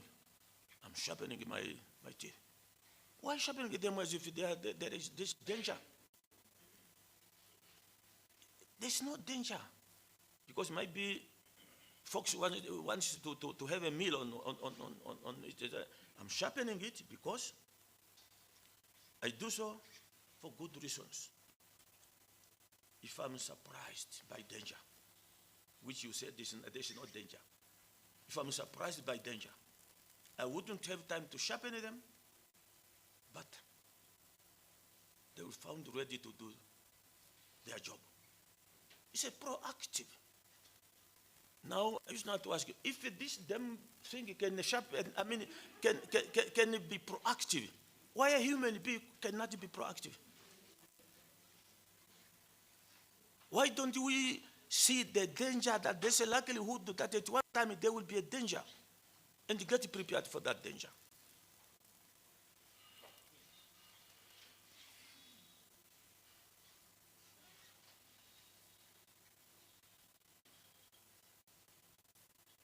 A leader is the one who must stand ready to conquer volatile difficulties of all kinds. A leader, sometimes, you are expected even to do or to make unpopular decisions. As long in your own judgment, it's a correct decision. In your own judgment. During the briefing again, Prof was saying,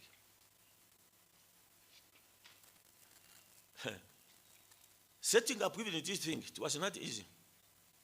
But he has to make an unpopular decision which tends to be popular now. Because he was seen, because after the announcement, then some professors and whatever, the doctor, they ran away.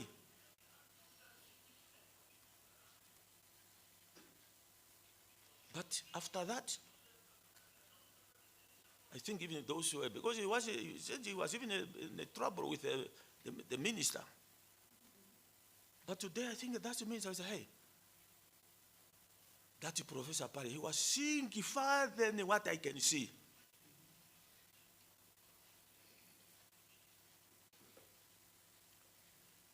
Must be able as a leader must be able to deal with the turbulences.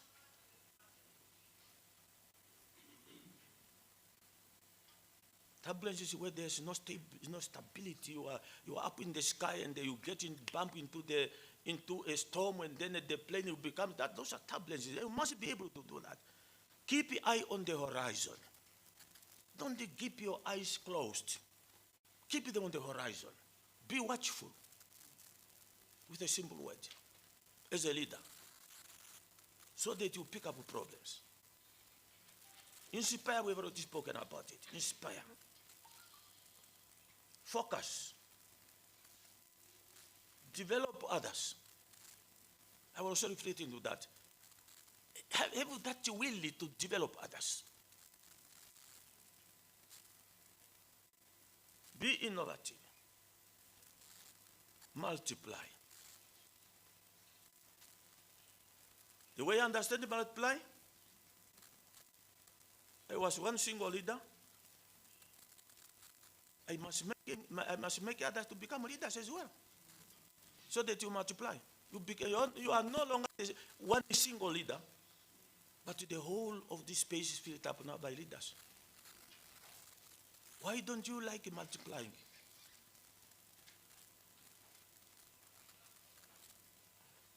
If you multiply, they will take something from me. What is that something? He's already a professor in charge for UNAM. What is that you will take away from him? Another UNAM, or you said this branch will belong to mine? Multiply them, so that you know you are represented with a capability out there.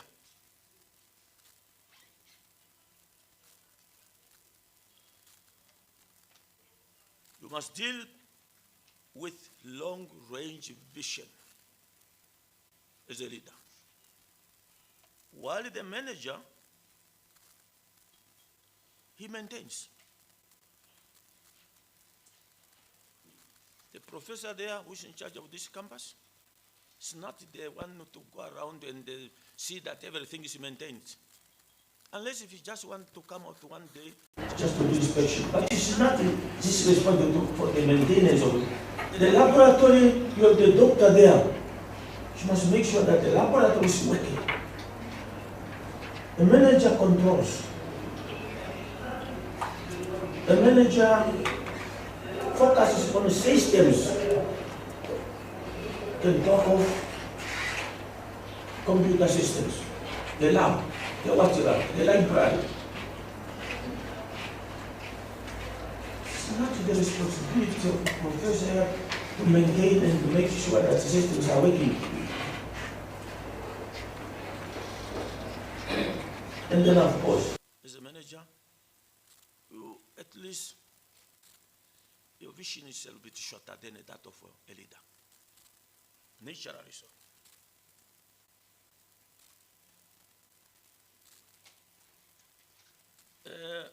It's almost like what almost we said. We are now talking about effective leader must be focused and determined to face the turbulences. We already said that.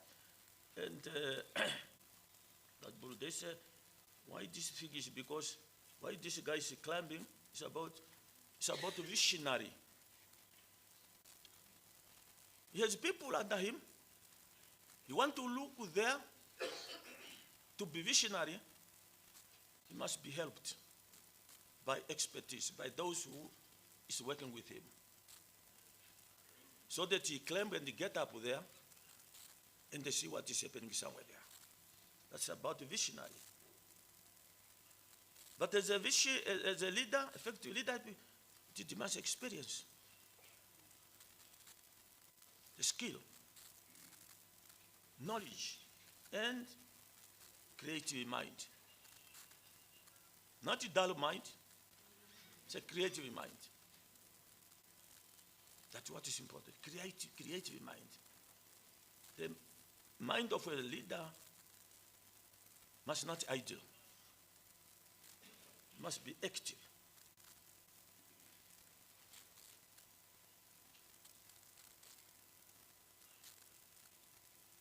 Visionary leader must be able to create conducive environment in order to be able to multiply future leaders. That's exactly what we have, have already spoken about.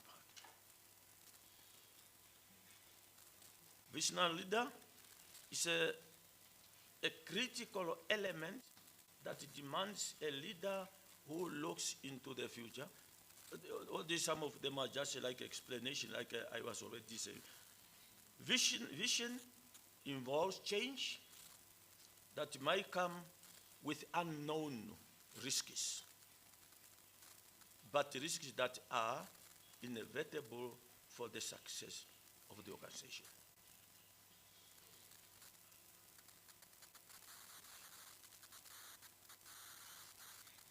A leader and a manager, or leaders or managers alike, are essential to effective for the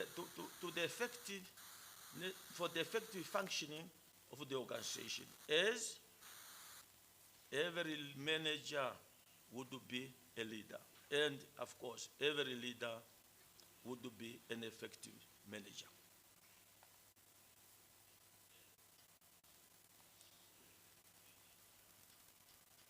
Another scholar says, the test of a leader is not what he or she accomplishes. It is what will happen after left the scene. It is the successor that is the test. It's another feared area. You don't want to groom? Even if you know this year is my last term, you don't want to groom anybody. And they will be now tested by saying he was there, but after he left, even the organization was in a crisis. The organization was in a crisis. Nobody was groomed to say the possible successor is this one. We have that fear. We have that fear.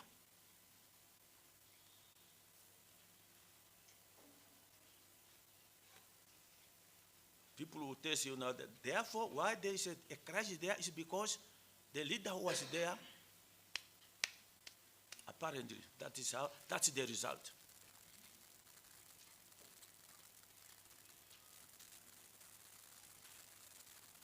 A leader must invest in the strength of others and surround himself with those people, right people. Strength, you invest in the strength of others. Surround yourself with them. Those who are capable of delivering. Maximize from the team. Ideas are there. Maximize from them. Understand the needs of the followers. Because you also don't want to lead people who feel this environment. It's not good. Understand them.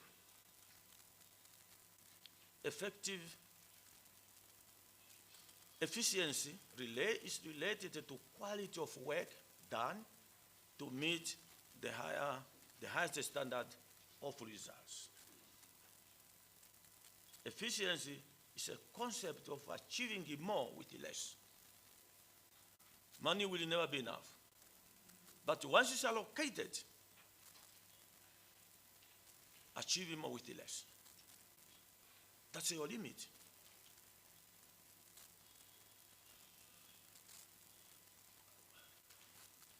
Effectiveness on each part is related to achieving the desired end result. And it is a yardstick to measure the desired results.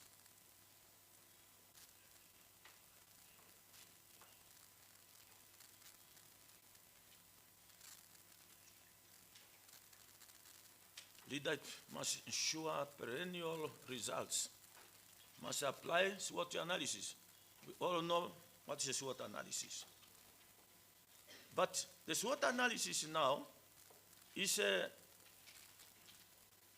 there's another trick when you apply now the SWOT analysis. Very trick. Because it's a problem how to measure even your own strength. If you do not have that capability of measuring your own strength, what about measuring the strength of the organization? Weaknesses.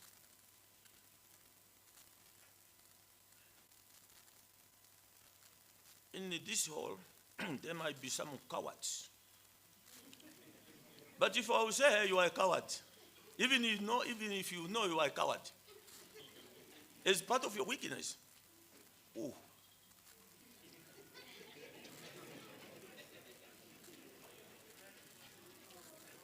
Nobody wants to be seen weak, even though it's weak. The opportunities,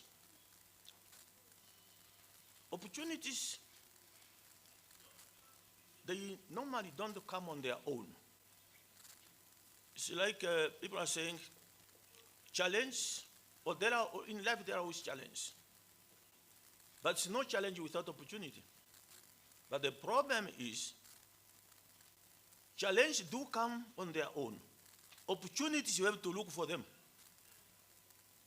And that's where the problem is now.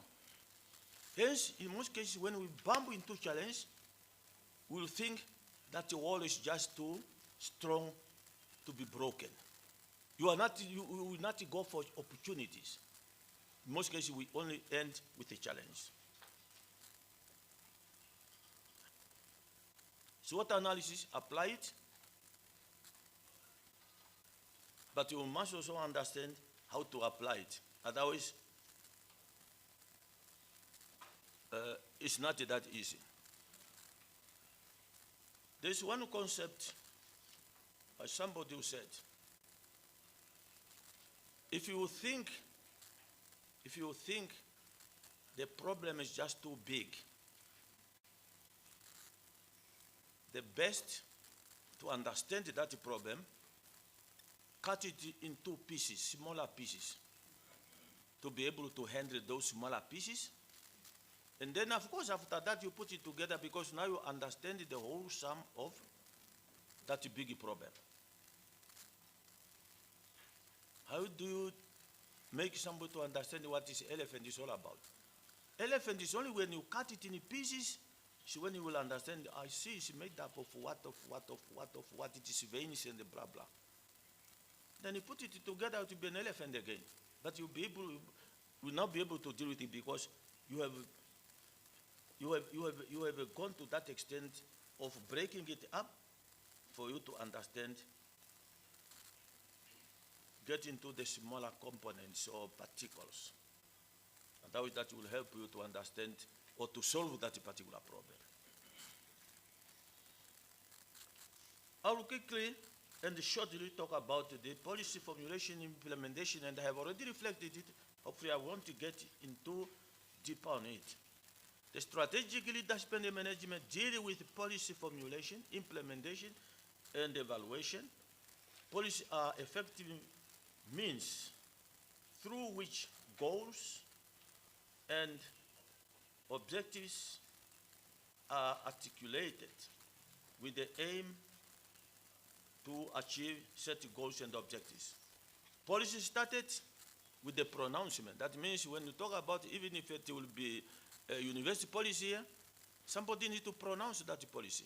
If you want to come up with a certain policy, it's when after the pronouncement, when now people, those who are responsible, will now start with the formulation. Subsequently, there shall be policy formulation as the first stage. And I have already reflected that policy formulation is easy because it's playing around with academic whatever jargons and all the rest. Sometimes you might just need 2 people who say, I want you to work on that, I will give you 2 weeks. But implementation, we will all need to implement that. That's where the problem is. Some of you are not exposed to how the idea was arrived at. That's why that's now even where element of communication will come in. That as now you are saying go and do that, that's a communication you are doing.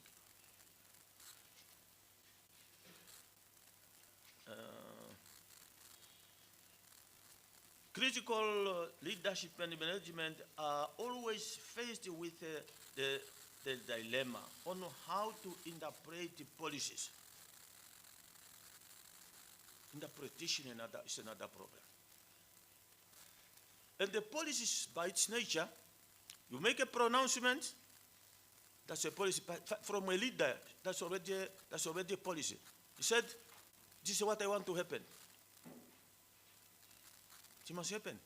There's a stated policies, there are written policies. But the actual problem is, how do we interpret policies into action?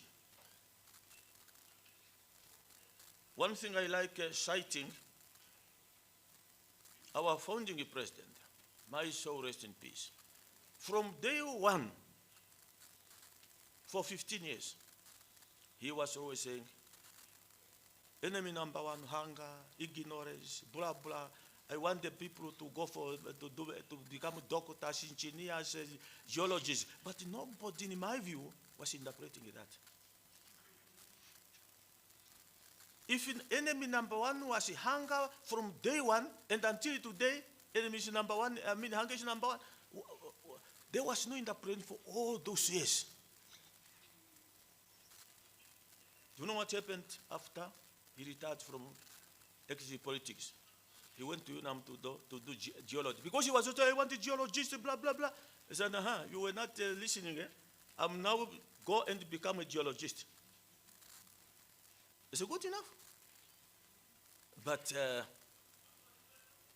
after that, what happened did he really make an impact on geology, whatever? Geology. So that means if people were listening, he could have got, because our youngsters who become doctors, engineers, it's not because he was saying so, it's because you send your child to do that particular. There was nothing about the government to say, some is what he wants. Where are we going to get the doctors? We have children here passing with the flying colors. If you go visit his statements while he was in power, there's no time you will miss all those things. But there was no interpretation. Unfortunate interpretation. The other thing is how to strike a balance between policies and the resources. Policy is another thing, resources is another. How do you strike a balance so that they talk to one another? Resources, talk about human resources, financial resources, and all the rest. But sometimes you come up with a beautiful, if a policy can be beautiful, but they are not aligned, they are not based on the possible available of resources. To just be as good as if you don't have a policy.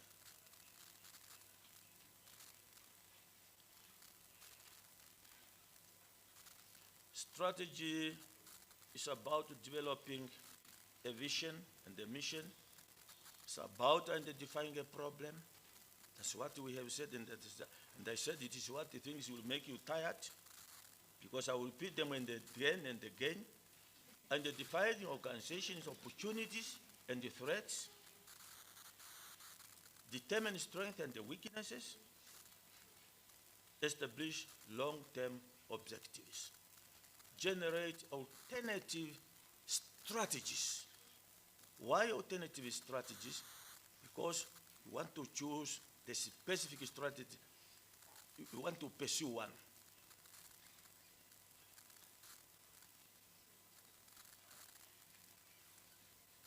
Select the best course of action.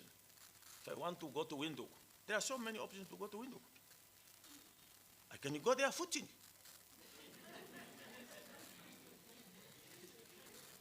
It's easy, and it's normal. And some of us, we were doing it 34 years in the jungles. We have been footing. But God is great. Here we are, speaking to you. How we survive it, don't ask me. You can go by car, you can go by plane. You want now to choose the best one. Because of action. Don't simply say, I want to go and I will go footing without having looked at the other opportunities. Footing in the 21st century from here to Windhoek. It will also not make sense.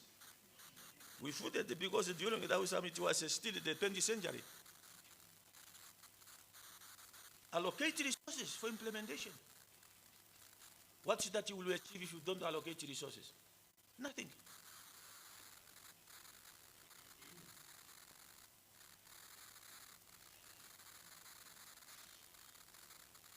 Yeah, the implementation what I've reflected, that is a more practical one that you might not do it if you haven't started, if you haven't doing the alignment with the, that's the most critical part of it. You might end up not achieving anything.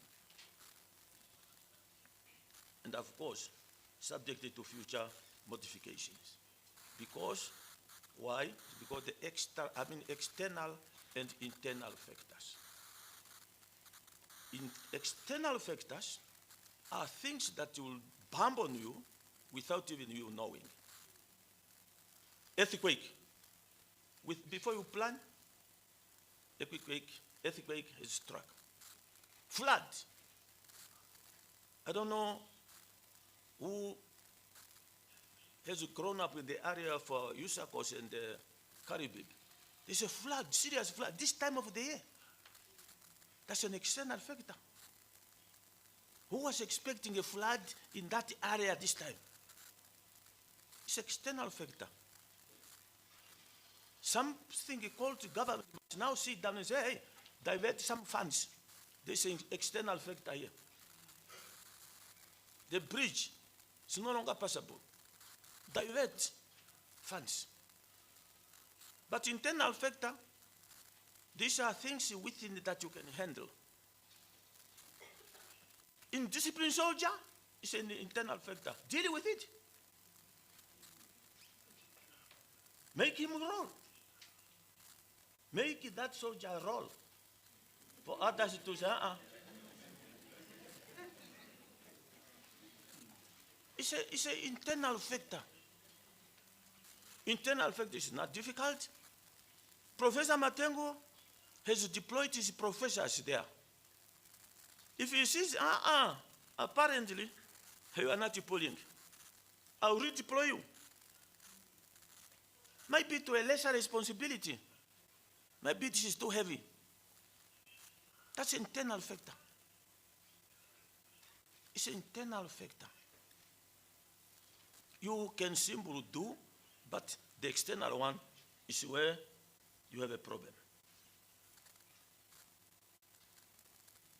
Okay, let me just leave that and bring in this element. We are getting there. Don't get tired, yeah? Yeah, don't get tired. I just want to bring in the element of planning. In planning, if you want to achieve, there's something what we call in planning, we call it weighing. You weigh. You want to see, is it possible, is it within the limit of the resources I have?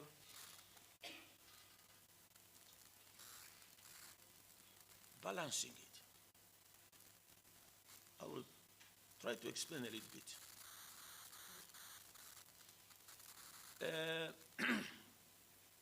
You find yourself, you are the chief of the defense force. You have the army, the air force, the navy. When the army commander is planning, he's not thinking whether there's something called the air force. He wants to think about what is within his responsibility. That is the baby of the air force commander. That's the baby of the navy commander. Now, as the chief of the defense now, all of the service commanders, they will bring now their problems. The army commander is demanding this, air force is this, navy commander this. You must now able to weigh their problems. Weigh them now. You can even look at their missions and say, I understand you fully, army commander, I understand you fully, I understand your current capability, I understand your needs, but at this time, when I weigh, when I looked at this, I think you can wait a little bit because you tried. Or you say, hey, I have $10. All my boys now, the army, air force, they all want. You balance and say, okay, I will give you how much dollar, how much dollar. You are balanced, trying so that nobody will feel, you see me to to be favoring more the Air Force or the what. You can now balance that. Or sometimes you trade off. You say, I fully understand, it's a problem, and your problem, of course, as a CGF, is my problem, but I will shelve your problem here. I will hang it until further notice. I'm not throwing it away, but I'm just trading it off for a reason.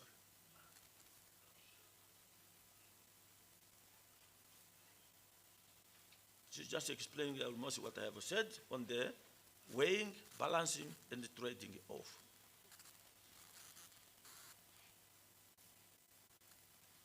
The last part there, policy might fail should leadership and the management do make decisions based on quick fix approach. Quick fix approach, as opposed to critical path method. Quick fix approach, you say, I want it to happen now. Because I wanted, in fact, it to happen yesterday, now it must happen now. This hall, to put it up, they used what we call critical path method. Concrete, they go and take a leave for a week or 2 weeks for the concrete to stabilize. Come start with putting up the walls. You can't, as you are putting up walls, you are plastering. You don't just put up the wall and everything is done within a day. That's a quick fix approach. Otherwise, if it could have put up in a form of a quick fix approach, we were not going to be here today because it could have already fallen before it was finished.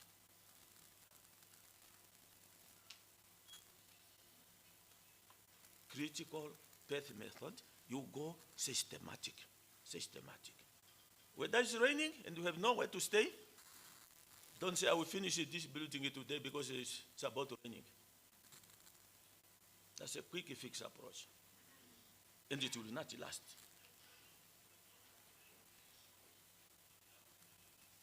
God is great, we are getting there. And I know that's what you were expecting.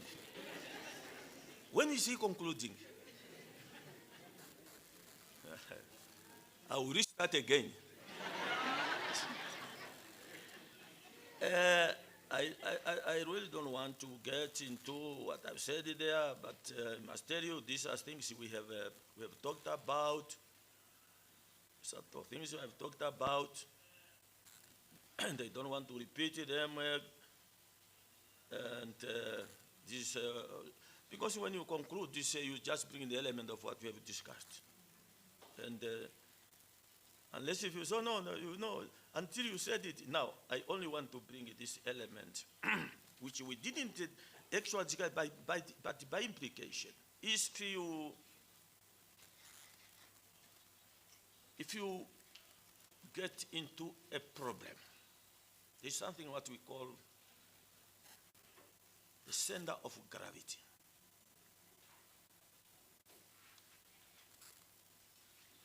You know, we have some buildings, just to give one class, we have some buildings who are built on pillars.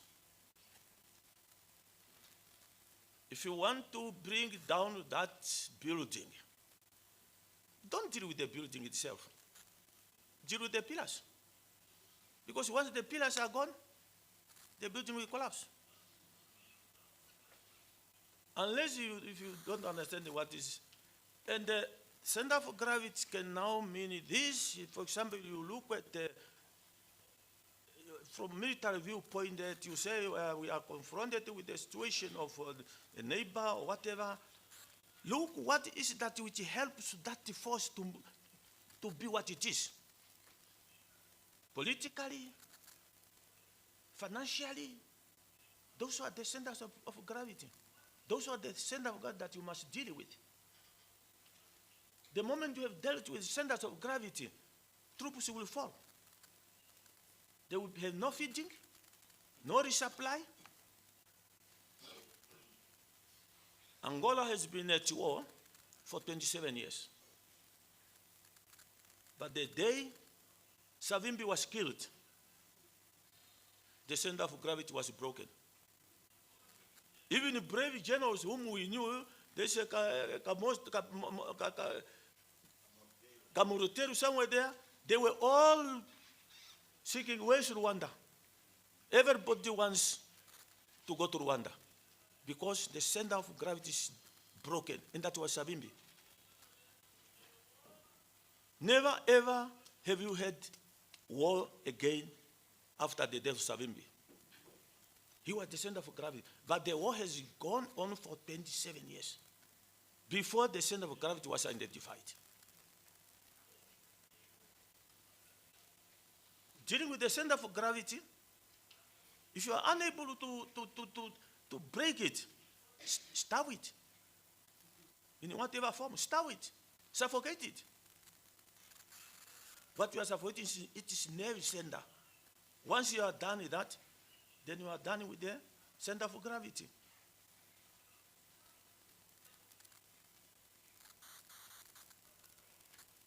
Again, critical path method versus quick fix approach.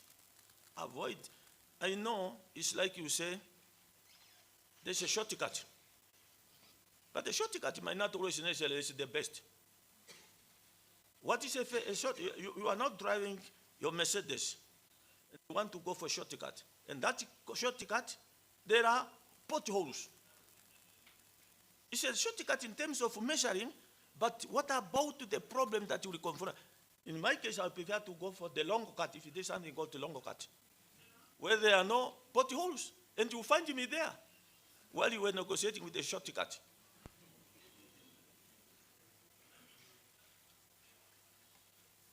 Prof, thank you very much indeed. That's the best I could do.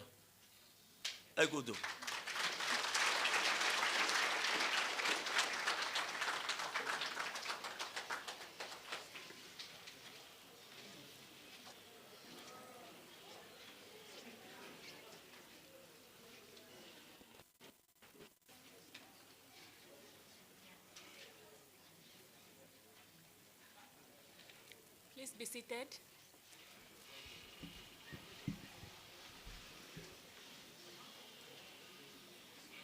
His glasses.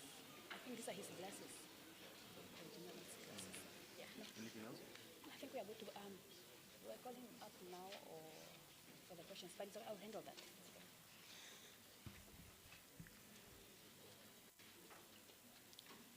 General, thank you so much for your empowering and transformative lecture.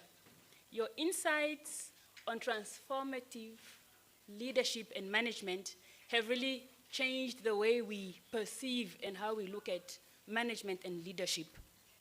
And for that, we highly appreciate you. Also, in this venue, the audience is from various sectors, and we could all relate to what you were teaching us. And that, to me, I think the audience will agree with me that that's a sign of exceptional leadership.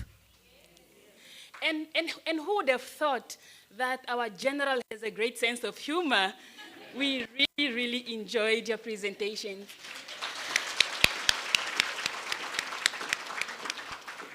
And earlier he asked, is that enough? The hands, is that enough?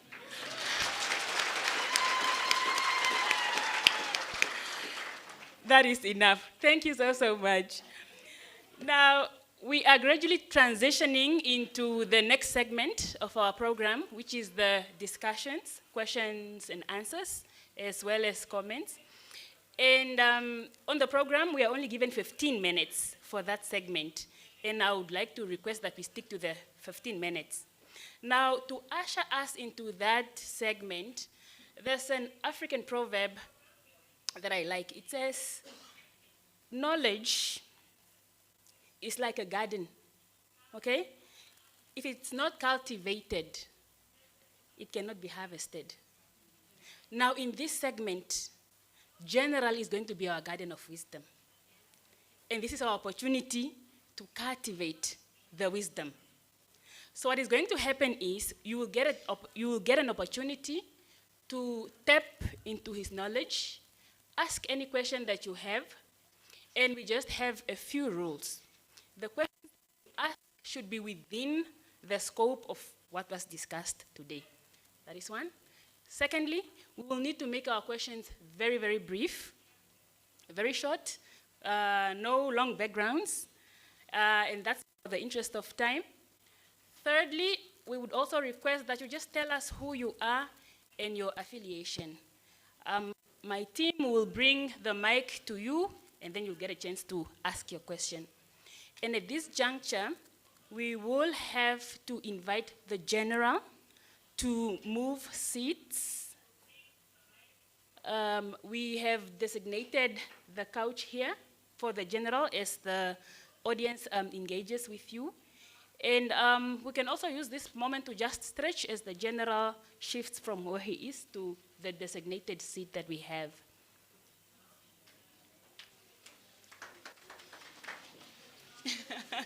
Stretching, yes.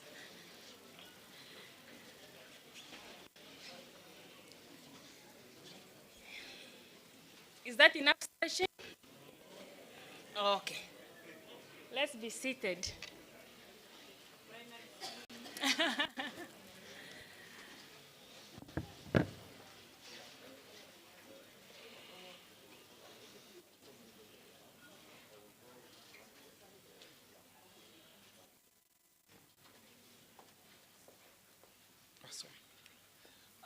We will do it this way.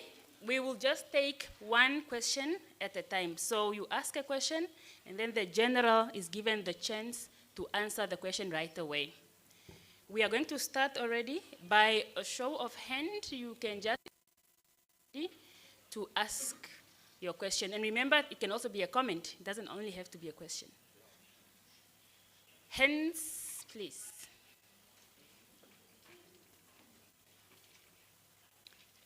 Yes, I see Prof's hand at the back.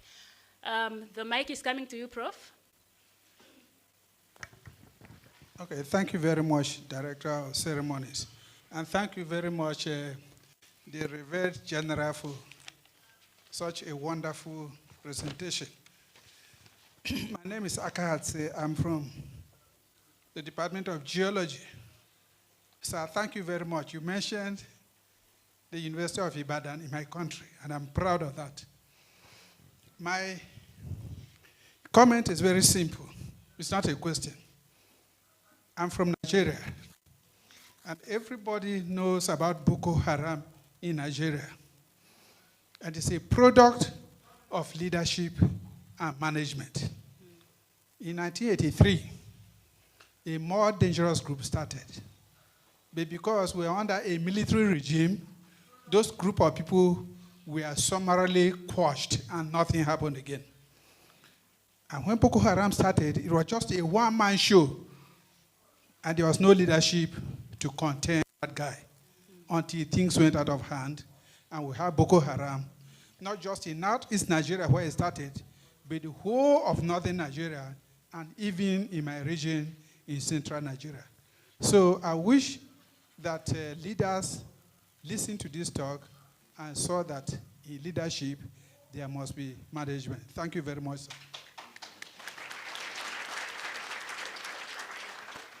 That was just a comment. Thank you so much, Prof. Seth, for that insight and comment. Does General want to say anything on the comment?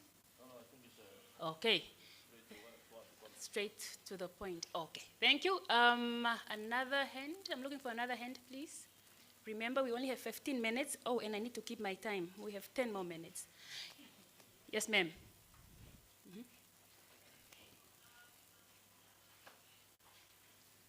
The mic, please.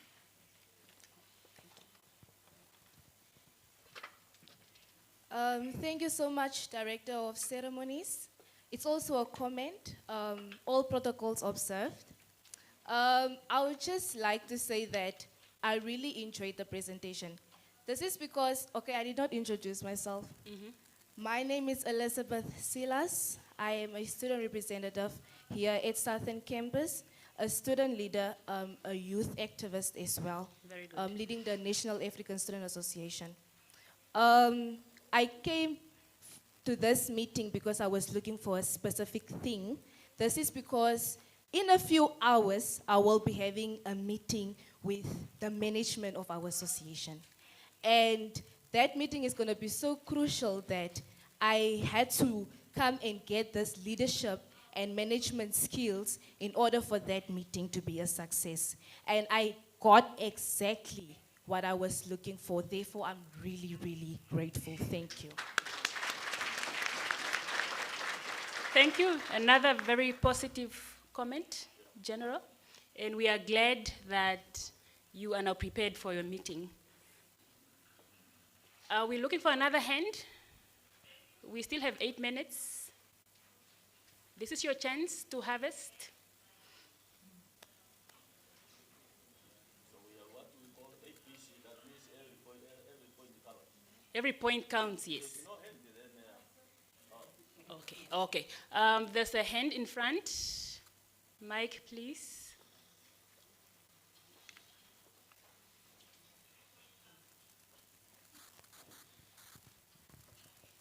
Thank you very much, Director of Ceremonies. I just want to ask a question to General Ndaitwa, retired. You have talked about... Oh, sorry. Okay. General. when you communicate with somebody, officially, Mm-hmm. you say, oh, it's a general but retired. But from the general speaking, you are just, lengthening your, Yeah. forget about the retired. Yeah. General. General say. So I just have a question. This is a very direct question, is that you have talked about change management, initiating change, change management, leading change. From your experience in leadership, both in military and perhaps traditional leadership, which I'm not aware of, perhaps still coming, what change that you have initiated, what change that you have managed, so that we can learn from you. Thank you. Thank you for the question. Very clear. General. Thank you very much. You know, sometimes it's not good for somebody for one to talk about yourself. But good enough. I have some generals here, particularly the Army commander here. He's been part of the defense headquarters. He might understand well how things have been going. One thing I have initiated, whatever happened, it's only that, you know, my time there as the chief of the defense force was very short. These soldiers can bear me out. Some of them, as you are sitting there, they were not even, might be in the force before. They came, might be in the force after I have retired. But some of the initiative, when I came into the office, I asked them, what is that I want to achieve as the chief of the defense force? I now understand the force. I had the 3 things. I have identified that if I want to achieve, I want to get into human capital development. Now referring to the forces. Human capital development. How to develop this force. Second, infrastructure development. Third, it was equipment acquisition. Those were my 3 pillars that I want to pursue. But I must say, to a certain extent, I'm glad. That's why even today, we are talking about the college. We never heard it before. It's part of that thing where I was also involved. The college where we train our senior officers. And this college can even bring in people even from outside, from our friendly countries. They can bring in colleagues from the police, correction services, office of the president. today as we are speaking. Uh, those are some of the change and initiatives. I was not, of course, alone. Yeah, School of Military Science. I wanted to give it that to Mahela to say, you have forgotten something. Yeah, School of the Military Science at the UNAM today. I was by large part of those who were driving that. And those are the things now sometimes when you look behind and you say, no, I think it's somewhere. And that is sometimes when people talk about legacy. When you talk about legacy, you don't say, I want to make a legacy, I want to make a legacy. But legacy is what you leave behind. Whether your footprint, people will not say, oh, yeah, he is going to do. So that's the legacy. If you want to associate myself with some of these things, to say, oh, one of his legacy is this and this and this. Yeah, also the, amigo Manda, also the junior at the Caribbean. We bought a hotel at the Caribbean before I was a chief of the Defense Force. When I took over, I was now going around visiting. I bumped into that hotel at the Caribbean. There was just one single soldier, Swallow Boy. What are you doing here?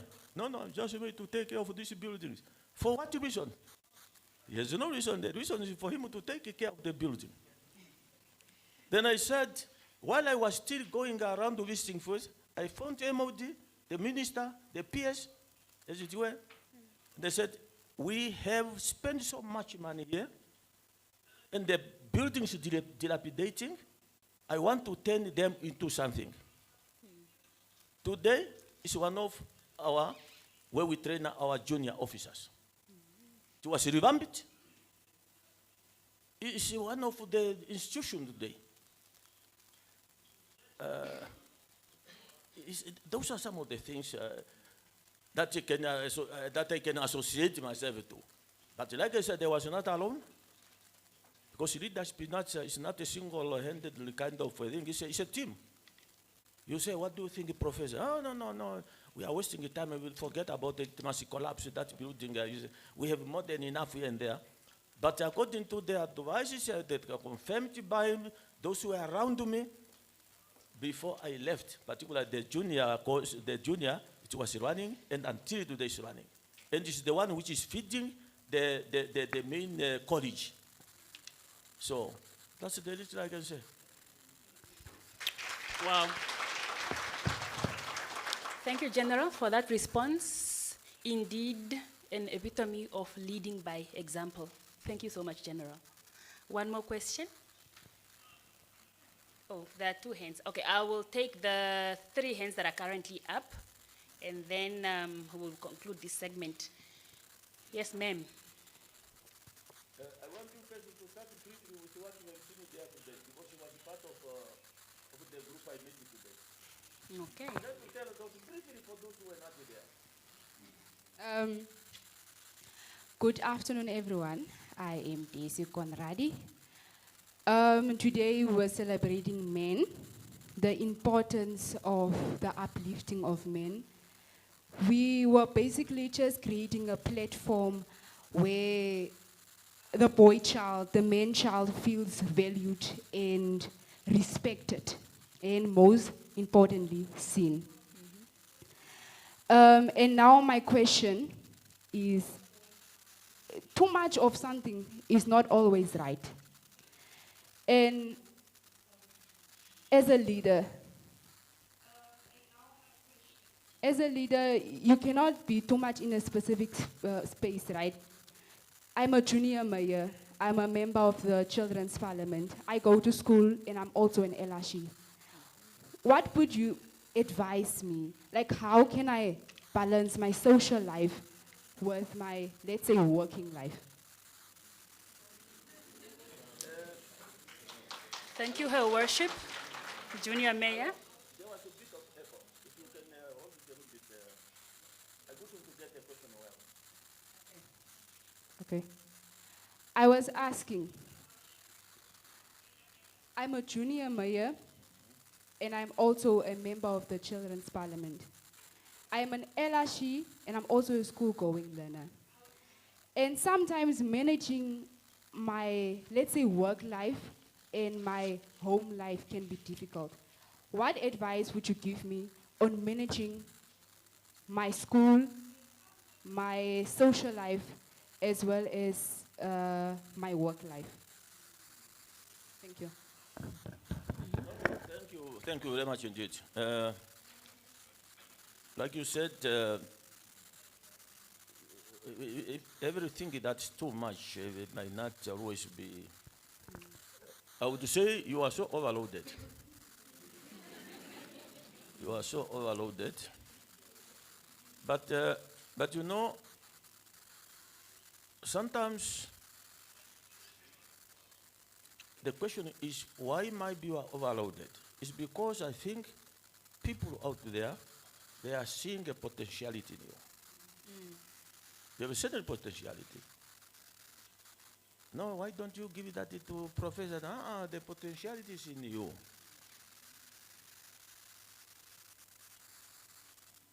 You are given that those different responsibilities, but I think out there, the likelihood is that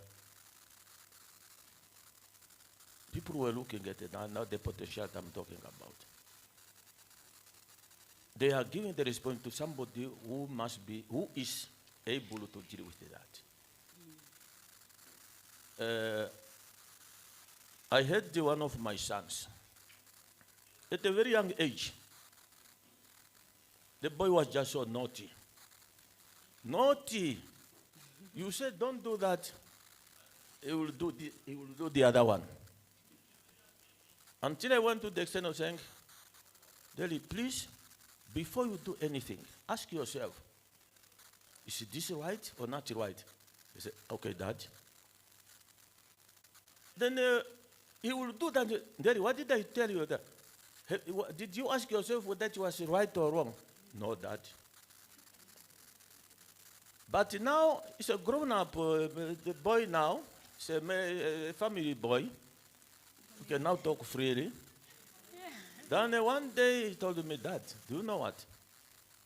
I fully understand why you want me to behave this way and that way, not that way. But I must tell you, God will not give you a child that you are not able to deal with. Unless you yourself will say, I'm not able to deal with this boy.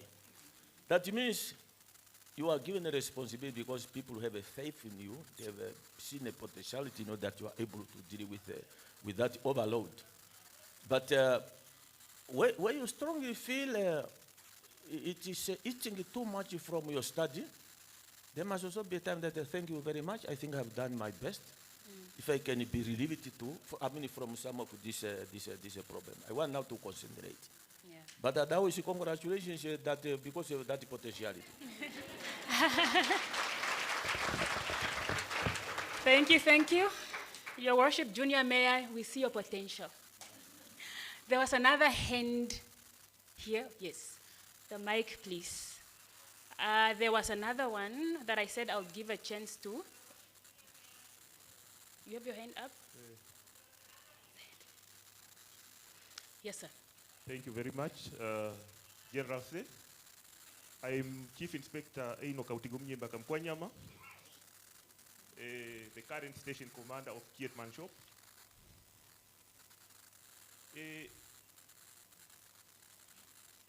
I just have a question that I just want to pose to, I will call the general the doctor. Because as he was presenting, all the elements are there. Yeah. You can see you have already graduated from that school of knowledge. However, I just wanted to throw this question to the general, just to assist us who are still upcoming. And the question is just about, I just wanted to know, because in the presentation, the doctor was talking about leadership is about accepting the challenges. And now,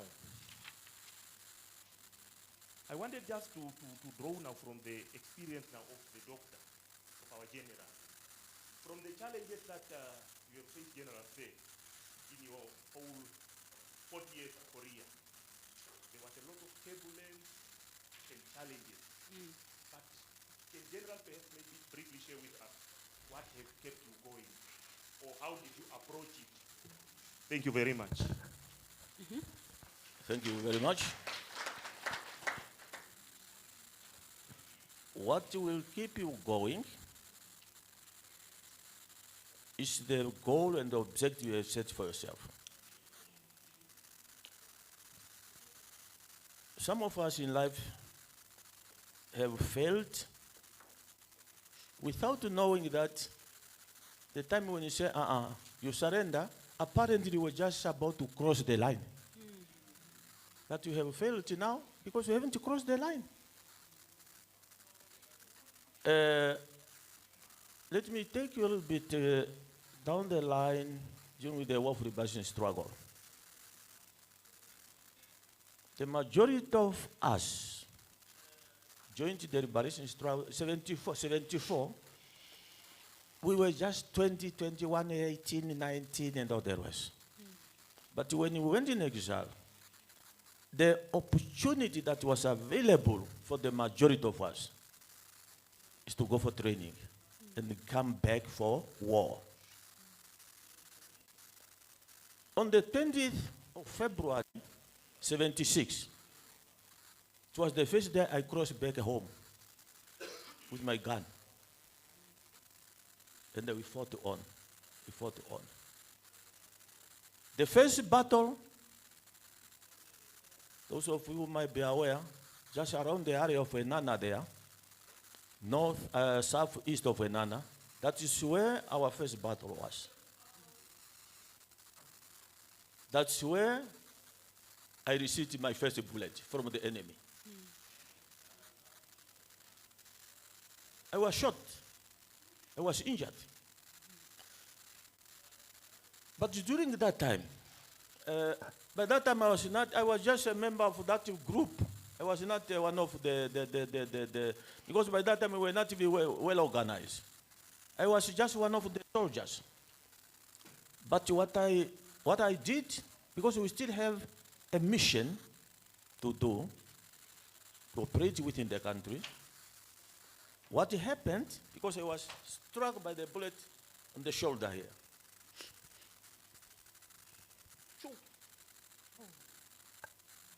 What happened, most of the soldiers within the same group, they had no idea that I was injured. The moment you take a rest, a nurse will take me somewhere there, and they give me a treatment. For not others to say, hey, we are getting killed and they get injured. Until I got healed.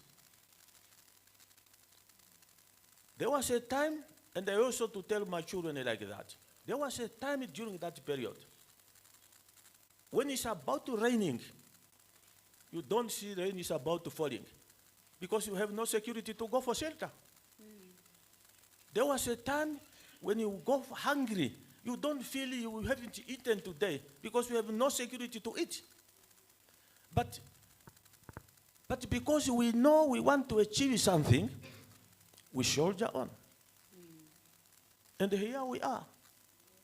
The country is independent. That means we were driven by the aims and objectives of the struggle. We fully understand we will die, and I must tell you how many friends, members of the families we lost. Some comrades, close friends, from the same trench you share. You get into combat, your comrade is normal. But it will not deter you from saying, apparently we are getting killed. We are also killing on the other side. What keeps us going is that desire of Namibia must be independent, and we are the ones who must make it independent. That was the driving force. That's why we have one slogan say, independence or death, we shall win. And we won. Okay. Yeah, we are telling stories here.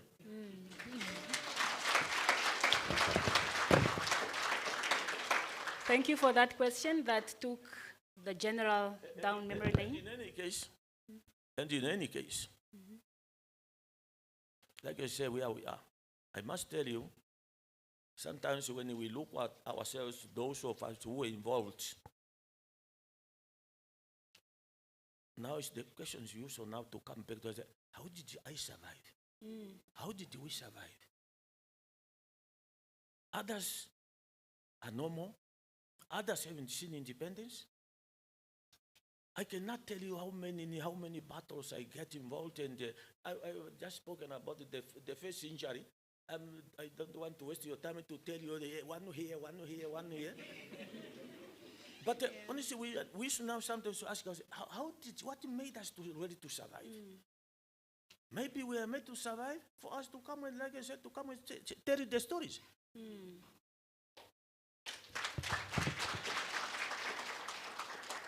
Now, earlier I was just appreciating the question that took our general down memory lane, and we appreciate you, General, for sharing your experience with us. There was another hand on my left. Can we give the mic?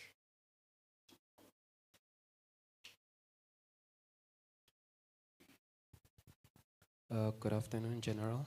Good afternoon, everybody. My name is Helawe Shongwa. I'm the faculty officer here at the Southern Campus.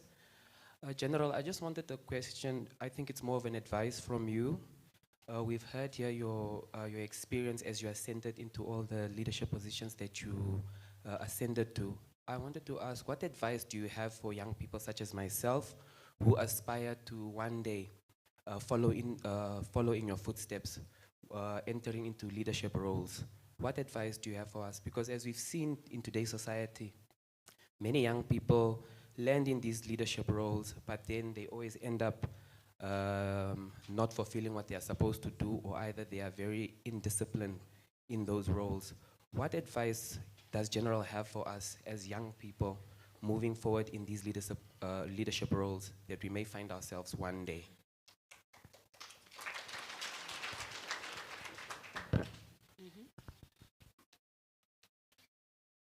You know, in life we have what we call role model or role models. You can even get inspired from emulating the professor here. I think in his case, he's the youngest vice chancellor. This guy, why don't you say, hey, I said the area, don't say a boy. Why don't you say, hey, this boy, how did he manage, man? You get inspired by him. And you become your role model. And your role model, when you get inspired, you say, I wanted to be like him. I've seen him leading the institution of higher learning and expanding even. Like as I was saying, he gets into trouble, Neri gets into trouble by setting up these facilities here. But eventually, I think we are all celebrating. It was not an easy thing, but it was a decision he took, thinking that it's a right decision. It could have been only wrong if he could not succeed. I told you that what you are trying to put up there will not succeed. Now, everybody must be succeed. Must be hailing. It must be. Now, role model is one thing that you can say. My role model must be who. Then you get it there. Thank you very much. I believe that was our last question. And is there any burning question that cannot go without being asked? Going once, twice? Last, yes, that will be the last question. Thank you so much. You may stand again. Let's give her the mic, and that will be the official last question for the evening. Sorry that I had to take this opportunity again. It's just No that problem. when will I get this opportunity again if I don't utilize it today? Our doctor of knowledge, he mentioned in the last slide that it's better to deal with the root cause of the problem instead of dealing with the problem itself, because then the problem will again arise if you did not deal with the root that is causing it. Now, my question is, what if the root cause of the problem is also one of the, okay, I don't want to, okay? What if it's the one that is also producing the results and the successes? In that case, how do you deal with it? Do you still deal with the problem instead to keep the successes coming? Or how do you go about it if the root cause problem is still the one that is also giving the results?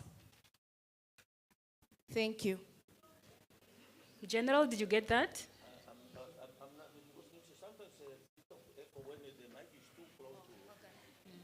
All right, Yeah. Okay, so I should repeat. Straight to the question, yeah, just sum up the question. Yes. Okay, so the question is, if the root cause of the problem is also the one that is producing the successes, how do you then deal with it? Do you deal with the problem instead to continue having the successes? Or how do you deal with the root cause now? Because it's the problem, but it's also the results, successful results.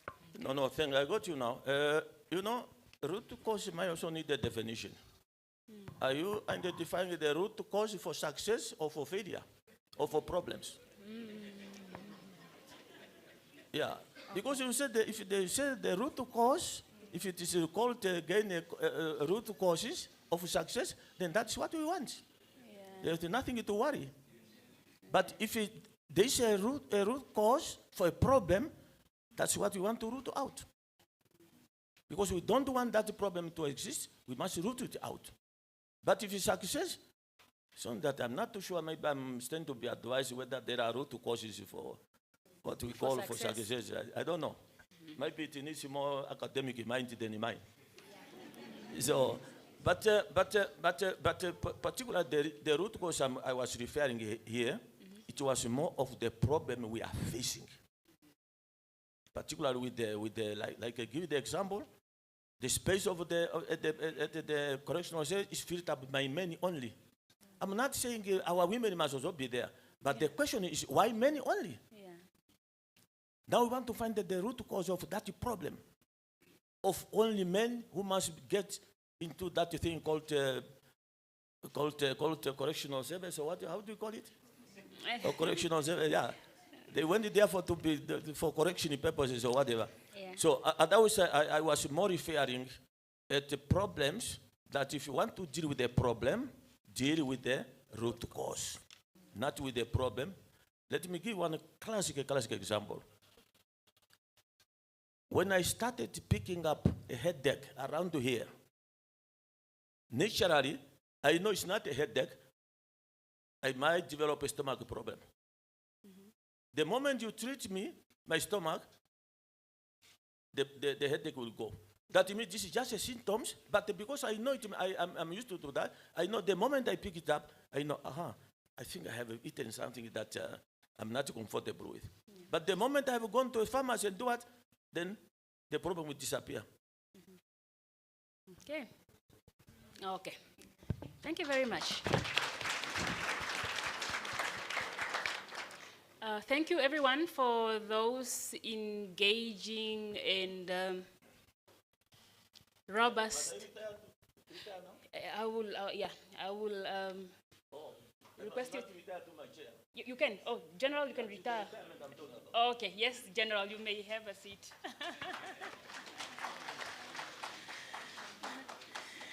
Thank you. Please be seated. Thank you for all the discussions, for all the robust questions and discussions, and thank you, General, for handling all the questions and comments like the exceptional leader that you are. We highly appreciate that.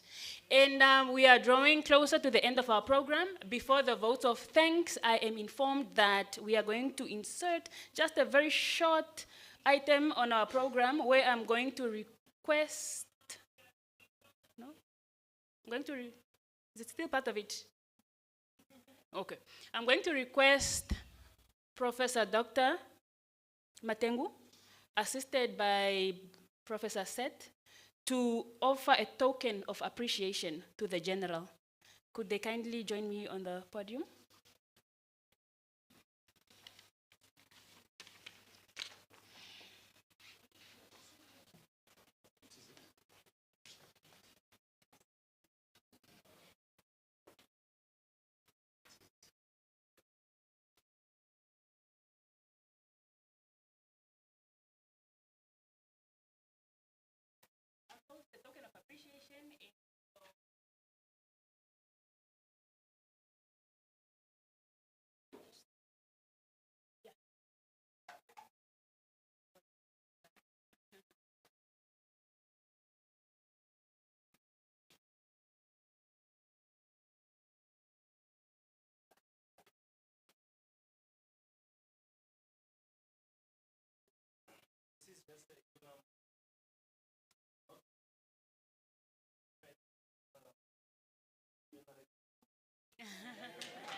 All right. Thank you so much to our professors for handling that impromptu session very well. Before we conclude this memorable lecture, I would like to invite Dr. Rauna Namukwambi to give us the vote of thanks. Dr. Namukwambi?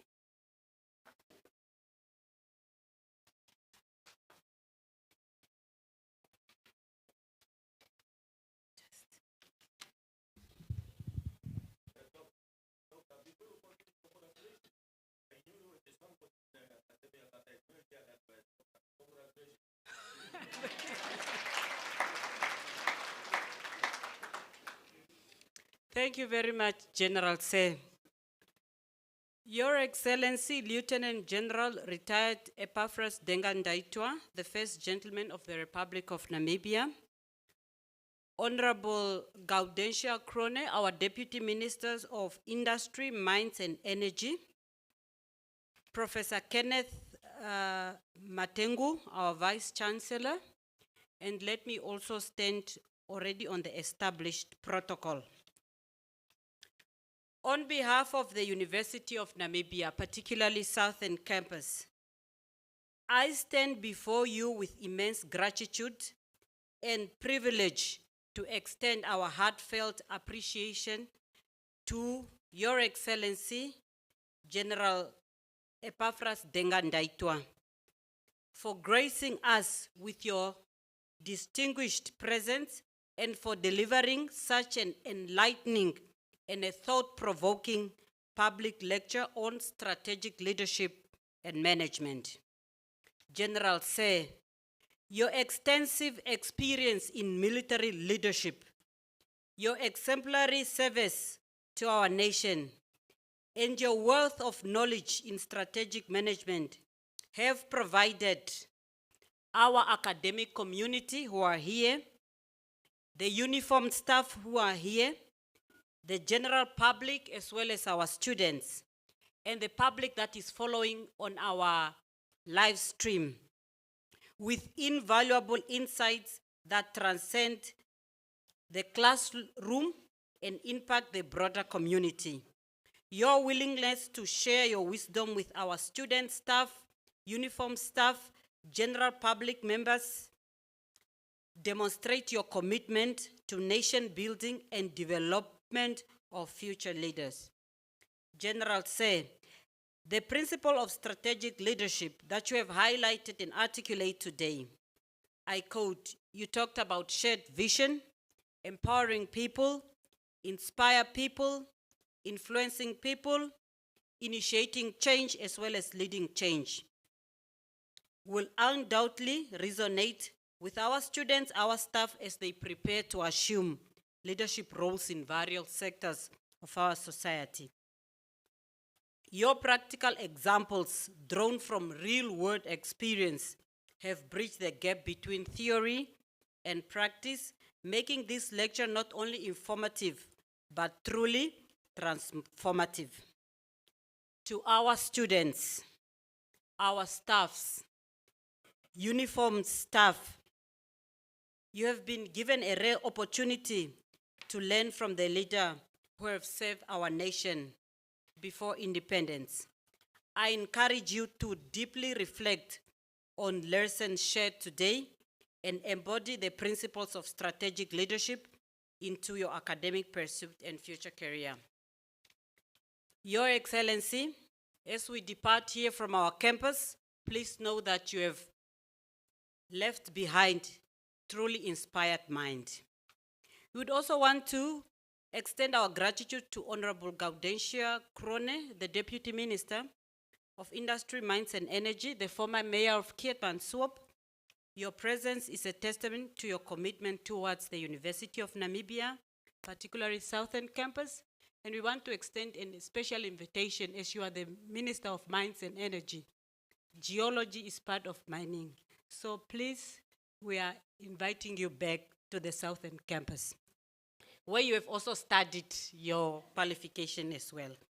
So we would also want to thank the following leaders that have left Honorable Angula Nangolo Lazaris, the Councillor of Orangemund, and Ms. Kisting, the Technical Advisor to the Vice President, pass our regards.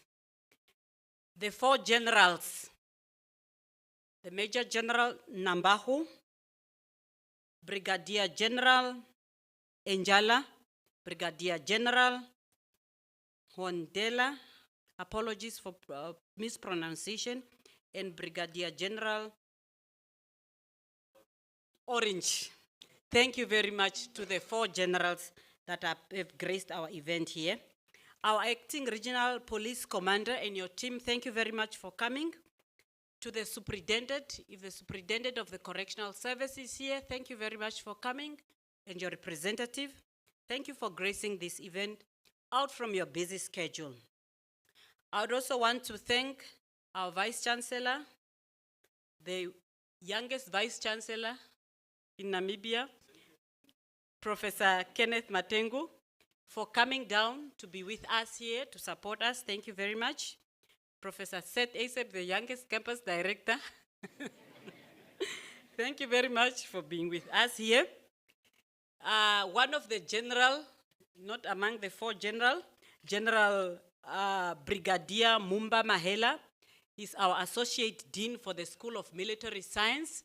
So he has been the one who's facilitating this activity between the Office of the First Gentleman, him being a general himself, with us. So thank you very much. We have learned a lot of things, especially protocol-wise. We were always making mistakes, but you have guided us. Thank you very much. I also want to thank our organizing committee for also making sure you have prepared this event to your best of your ability. Thank you very much. Our staff members, I know it's marking time, but you have made time to be with us here. Thank you very much for being here, and we truly appreciate your presence here. And I would also want to thank all those ones who are watching us live on Facebook. Thank you very much also for watching, because technology has made it best for us to be together. So we would also want to thank Mr. A.J. Lowe. He donated for us refreshments that we are drinking here. Thank you very much. I'm not too sure if he's around. If he's not around, please pass our regards.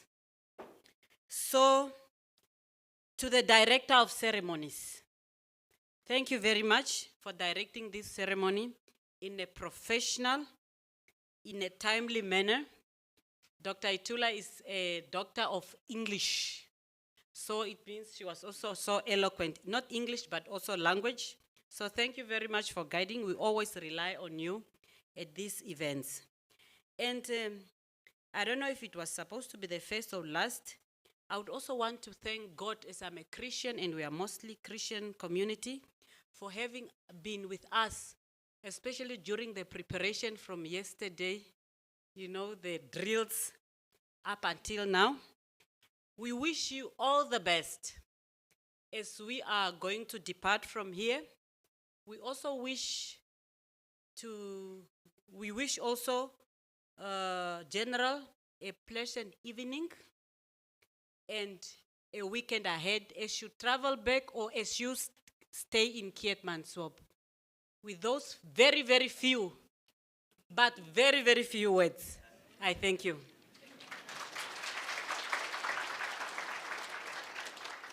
And thank you, Dr. Namkwambi. One last announcement.